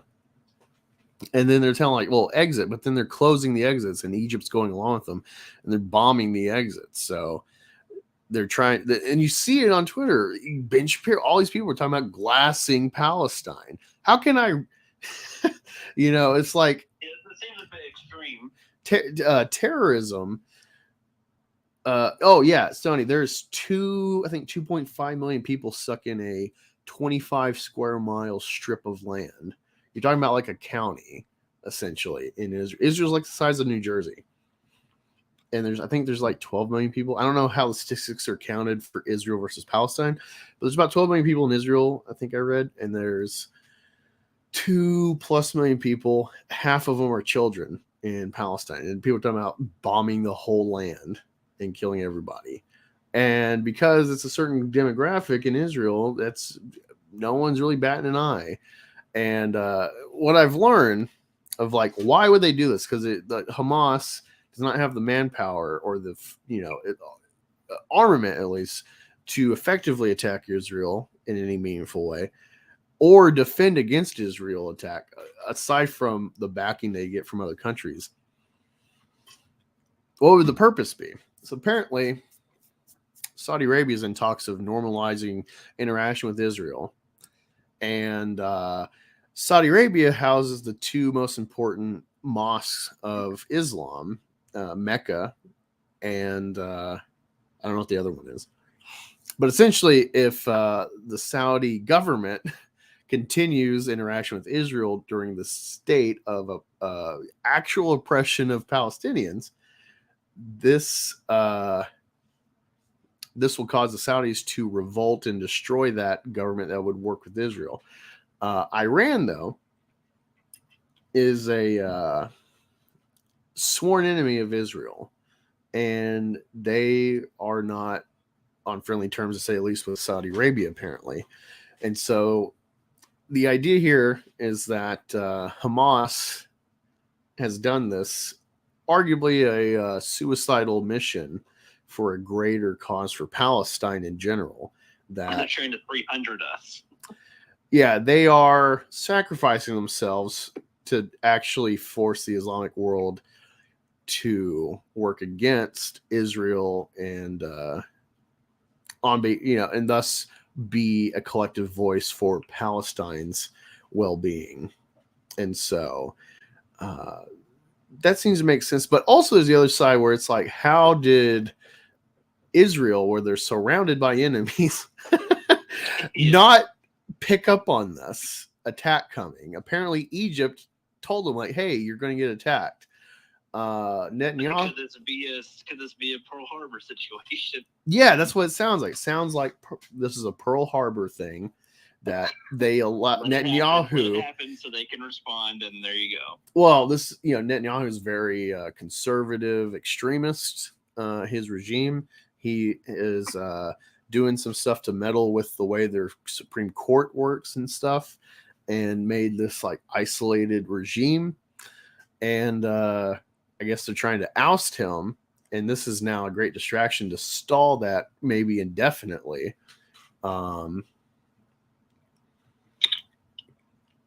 Okay, so Iran. Sonny McIntyre says Iran is a Shia state. Most of the Islamic world is Sunni. So yeah, you'll hear about Sunni and Shiite.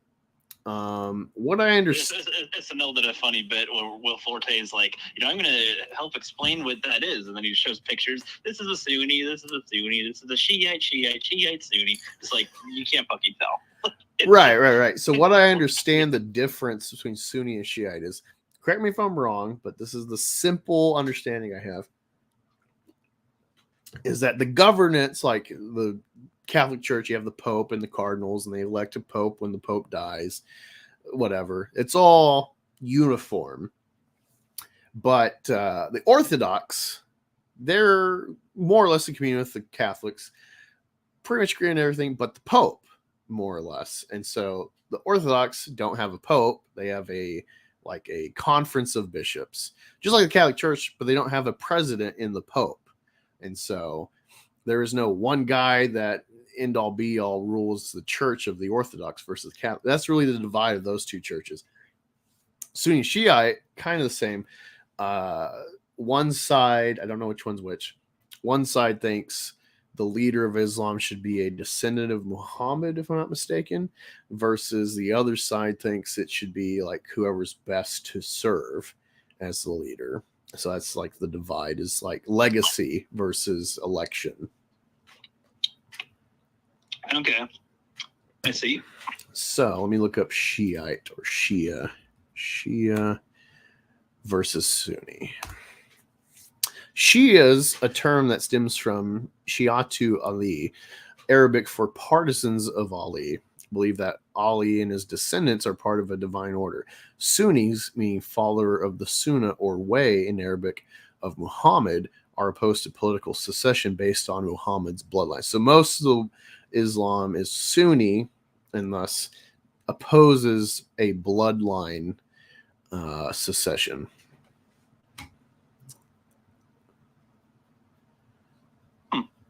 So I guess that explains the Ayatollah Khomeini a bit, the Iranian crisis in the 80s. So Iran used to be, besides, they're Islam, but they used to be pretty Western from what I understand. And then when Carter was in, that whole hostage crisis happened, that was like this big revolt that got the Shia leadership in control. Yep, you got it. There are also Mukakimi,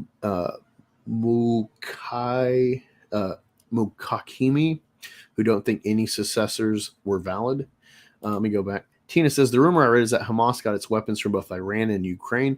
If true, it means we, the U.S., are funding both sides of this war.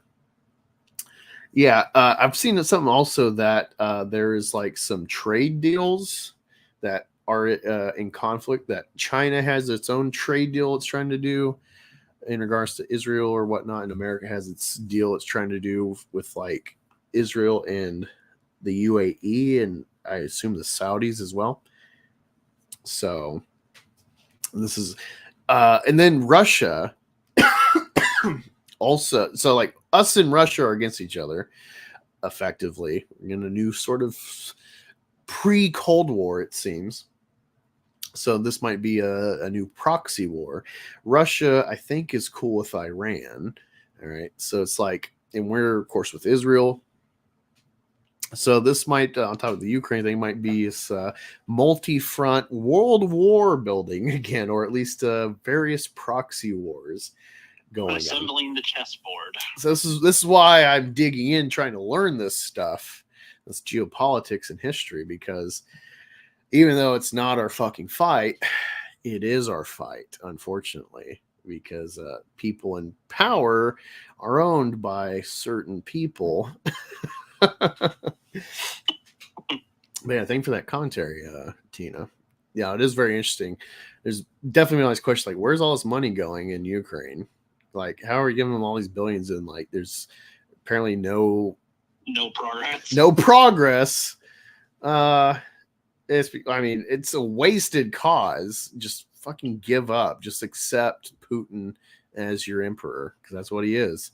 There's a lot of memes right now of like America hugging Israel, and then like you see Zelensky in the distance, like, oh no, I'm being left behind. You're moving on.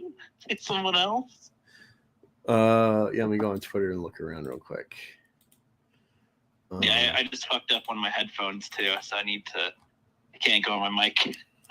Jesus Christ. So I'll be on my phone for the rest of this until I get new headphones.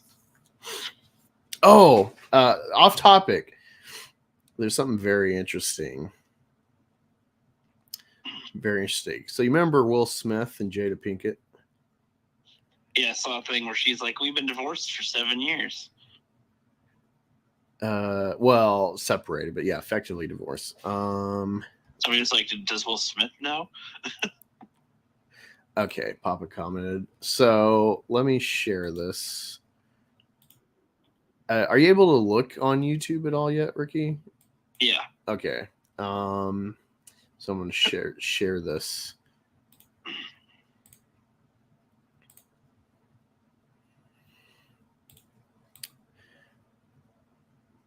All right, here we go. This is Kevin Samuels, the late Kevin Samuels. You could become one of the biggest stars in Hollywood. Squeaky clean image. Women love you around the world, and this is what's going on in your house. Your wife is in love with a dead man. Dear Tupac, I know you are alive someplace. I think my mommy really misses you. Can you please come back? Can you come back so me and my mommy can be happy? I wish you were here. I really do. Tupac got killed in what, 95, 96? Willow never met Tupac. Why is this little girl writing a letter to Tupac? Why is Will Smith's daughter writing a letter to Tupac? What is being said in that house to get this little girl not writing Santa Claus, not writing the Easter Bunny, writing Tupac? You could become one of the... All right, I mean, that is crazy.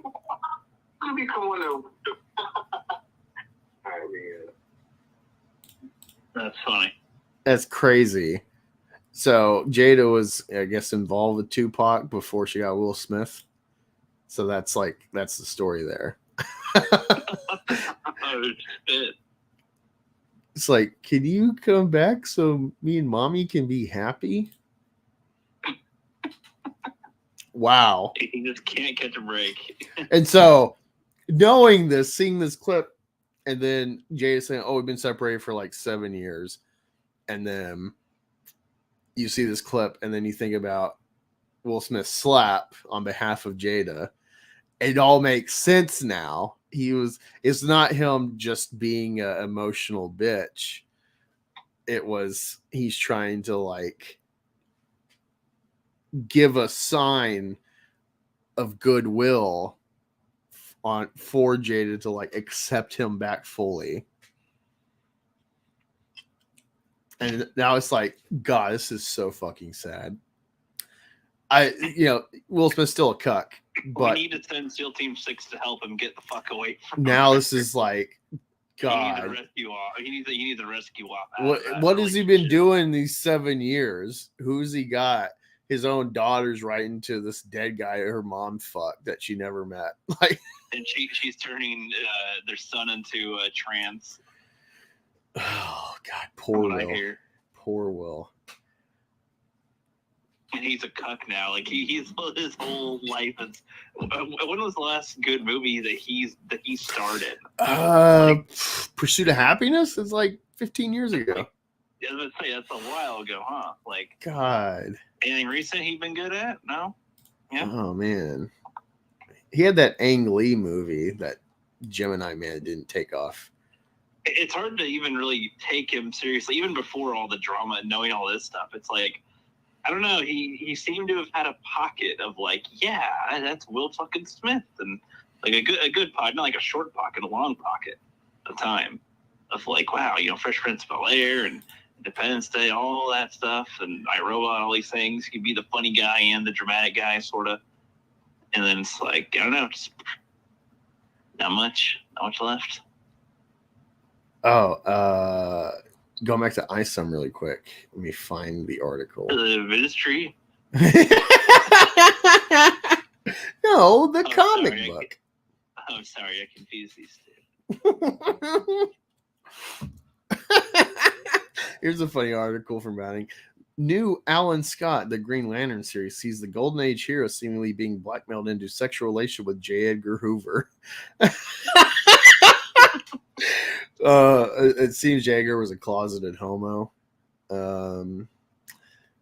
But he was really racist, and he's probably behind both Kennedys getting killed because he was the head of the FBI, and probably Martin Luther King as well. So it's funny that they're like retconning Alan Scott they've made him gay, which I don't know what's there to pull from cause he's like the first Green Lantern with the cape. Yeah. Okay, so bounding into comics, the Isom article. Let's see, I'm looking at the comments. Someone says, wait till Eric July finds out that the Indian company named Yaira that also sells shirts. Oh, no. Someone says, I'm a Christian fellow, and I've never heard of Isom organization, and I find hard to believe that people confuse a comic book with their organization. I'd be mad a comic book that has been out a few months is more immediately recognized in the Isom name than my 25-year-old business, too. Now, let me go to the article. We'll see some of these comments. I saw Vito screenshot, and I didn't know till I just happened to read the article and see it. And oh, that's where that's from. All right, here we go. Cancel. All right, let me scroll down. This is a long one because they quoted the whole fucking tweet pretty much.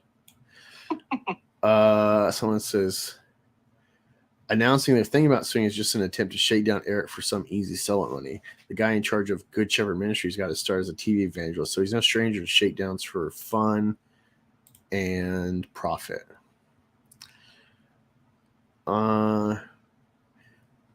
A basic test for trademark infringement is whether consumers are likely to be confused as to the source of the trademark things. Virtually no one interested in Rippaverse has even heard of your church. Virtually no one interested in your church has heard of Rippaverse. Most importantly, no one anywhere at all on the entire blue earth is going to confuse the two. No one is going to blue round earth or flat earth? They didn't specify. Okay. Sounds like a lot of lawfare. A very common tactic these days. Impoverish and stress out your opponent using bogus legal claims until the person you're targeting gives up or goes bankrupt. That's what I'm expecting. Interesting they didn't go after the International Society of Obstetric Medicine in the same way. Someone says, or the International Symposium of Imaging, or the family's named Isom as it's an English name. Someone says, I hope Eric July countersues them for all they're worth for such a frivolous lawsuit. These are the exact types of lawsuits that need to be punished severely to ensure that other greedy poofters like this guy don't try in the future. Oh, this might be an English guy. Poof is like saying the F slur. Yeah, but I'm going to take it as Butcher saying it. Well, he's English, so that's where I learned it from, is the boys, because I know I know, but imagine Butcher saying poopsters. Confusion is the issue, and I don't see anyone in their right mind could confuse Isom and Kant for Isom ministry. I think if things go wrong for Eric, he may have to remove the cross from maybe his costume. Someone says, are you kidding? The cross, the symbol of the largest religion in the world that has been used for 10 times longer than the United States has existed, cannot possibly be an issue in a trademark claim. Isom doesn't even use a cross in their logo, and in any event, it's too generic to possibly be protected this way. Let's see.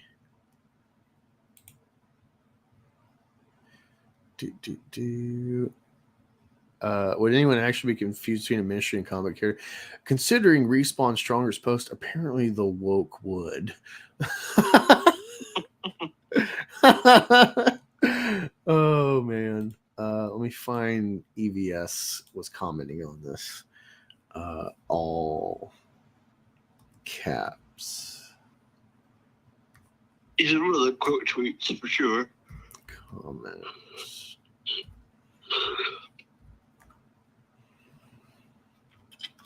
Son of a bitch. I have to dig to find all caps. Hold on. Okay. All caps.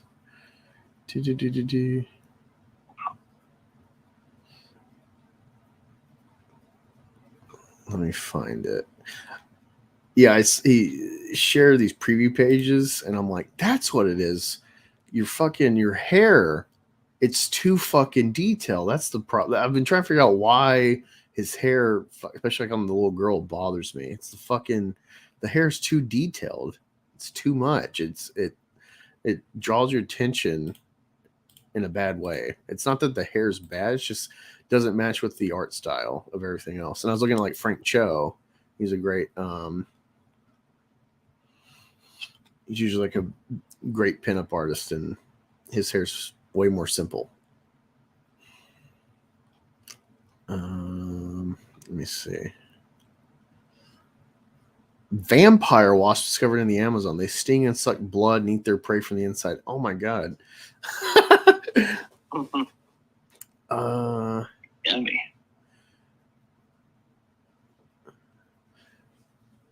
So even says it's infuriating. The guy is just trying to make comics, and every step is a battle. But I saw explain why this is happening, and I want you to understand this is what they're saying. 2 years ago, when you Google searched Isom, the ministry popped up. Now Rippaverse pops up first. SEO is prioritizing Rippaverse ISOM or Reverse Isom over Isom the ministry. Certain business aspects of the ministry and Rippaverse overlap. Publishing, charitable endeavors, apparel, and there's a lot of noise around Rippaverse that is undesirable to the business of the ministry. You say that other companies use Isom too. They almost certainly sought to trademark Isom Foods or whatever their business is with the U.S. Postal Service. Or I guess patent office. If they aren't registered, Isom ministry doesn't bother them because they aren't creating confusion in the marketplace. The ministry isn't making food and maybe he doesn't even ever intend to. Eric didn't try to register the trademark for Isom the comic book. I don't know why, but if he had tried, he probably would have been denied for this reason.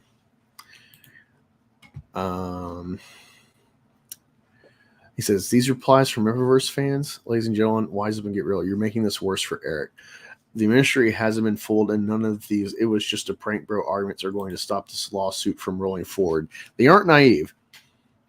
They're lawyers who are behaving both opportunistically and with an eye towards protecting their trademark. The problem is that all of the culture war bullshit associated with Rippaverse has attached itself via SEO to their trademark, which they've held for 25 years. The Comics for Kids charity controversy, whether real or fake, is now associated with the word Isom, which is a real concern for them since their business is charity. If someone searches for Isom looking for their ministry, all this confusing nonsense comes up with a ton of foul language, calling people retarded and gay, and using the Lord's name in vain. A lot of it from Eric's fans, including in this thread. This will all be used against Eric July and his business in court. Business. In this case, all of this can be demonstrated to have harmed the ministry, and trademark law is pretty brutal. If Eric's fans wanted to help him, they stopped attacking the ministry and behaved themselves accordingly. Let's see some of these replies in that thread. Oh, jeez. There we go. Wait, hold on. Replying to EBS or to the... No, to the actual post.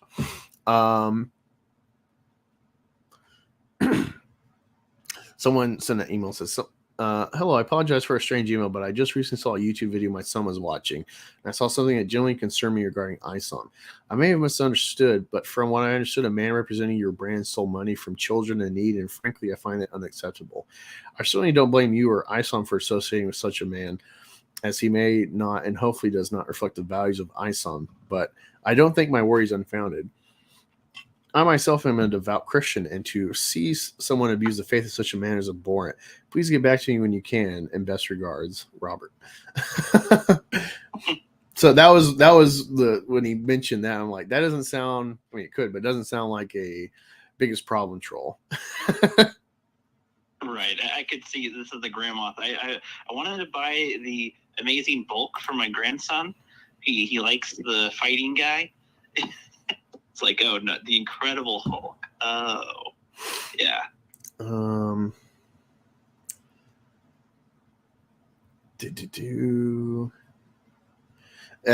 Innocent Johnny, who is he's a bunny, says, wait, so you guys didn't make Isom? He's trolling. Let's see. Someone says, so you're really trying to take ownership of someone's great grandfather's given name? I don't see why they'd interpret it that way, because that's not what they're doing. They didn't say that at all. I think Eric mentioned that to try to they're not earn even at all sympathy. trying to claim the name Isom. It's in the it's in the public sphere of marketing, business, whatever, like all that stuff. Oh, here's I'm gonna have to screenshot this. Marsupial Gamer, whoever the fuck that is. You're not sharing the screen, by the way. I didn't know if you were No, I know trying to or not. White Christians suing a black man for naming his comic carriage after his ancestors. In 2023 America, good luck with that, boys. The evisceration in the press would be amusing. I don't think they'd care, because Eric's put on, whether he sees it or not, he's put on the right wing side. So that, yeah, I don't know if that would matter. Someone says, I will enjoy watching you lose, as all wicked and mendacious, I've never seen that word, people must. Someone says, you are literally hurting Eric's case. Yeah. I guess you guys are about as Christian as my peanut. Also, this seems like bullshit. Yeah, they're gonna go, wow, you know, Mr. July's fan base is really great people. Like, I can see, yeah, that's not gonna help necessarily.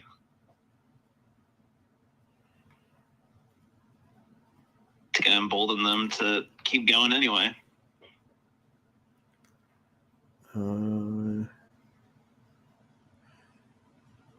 My experience working in Australia's copyright system on early 2000s would have this lawsuit no way winning. Maybe different for USA. I just think it's going to cost time and money for both parties, with the resolution being exactly what it was like pre-case.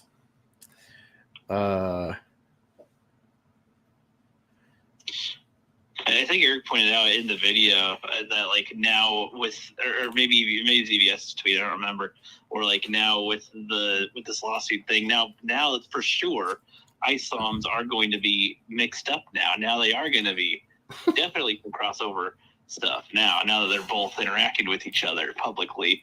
Now there's going to be confusion. Like, if there wasn't really before, now there definitely will be.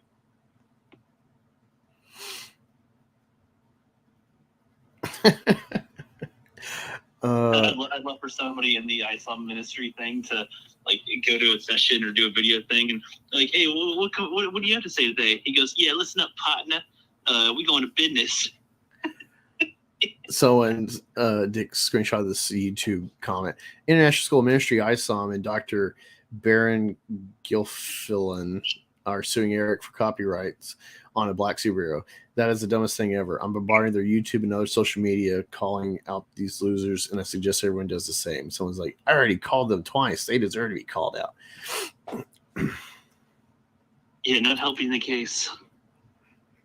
And now they'll put harassment on top of all this shit, probably, or try to.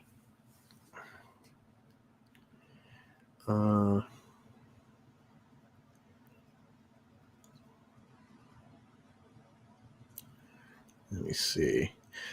Riley says, a reminder of how ironic it is that Eric July does not believe in freedom of speech, and he abused copyright against me for parody while stealing Isom directly from the CEO. Intention or not doesn't matter.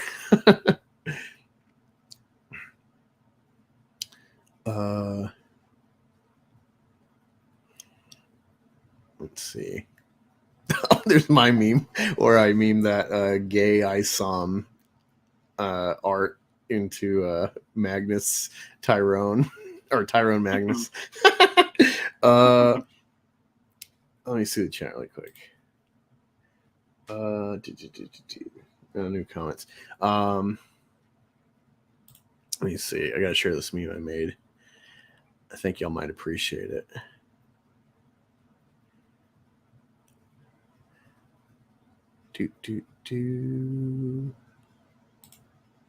Let's see. Profile. There we go.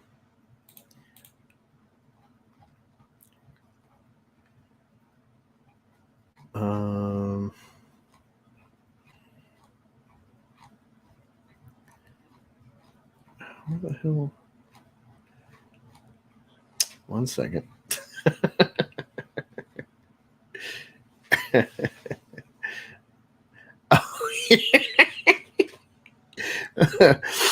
Let me share this.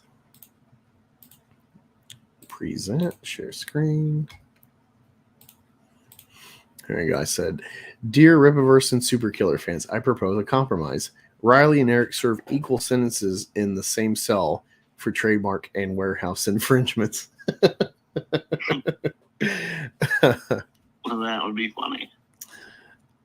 That would be a good time. A great show.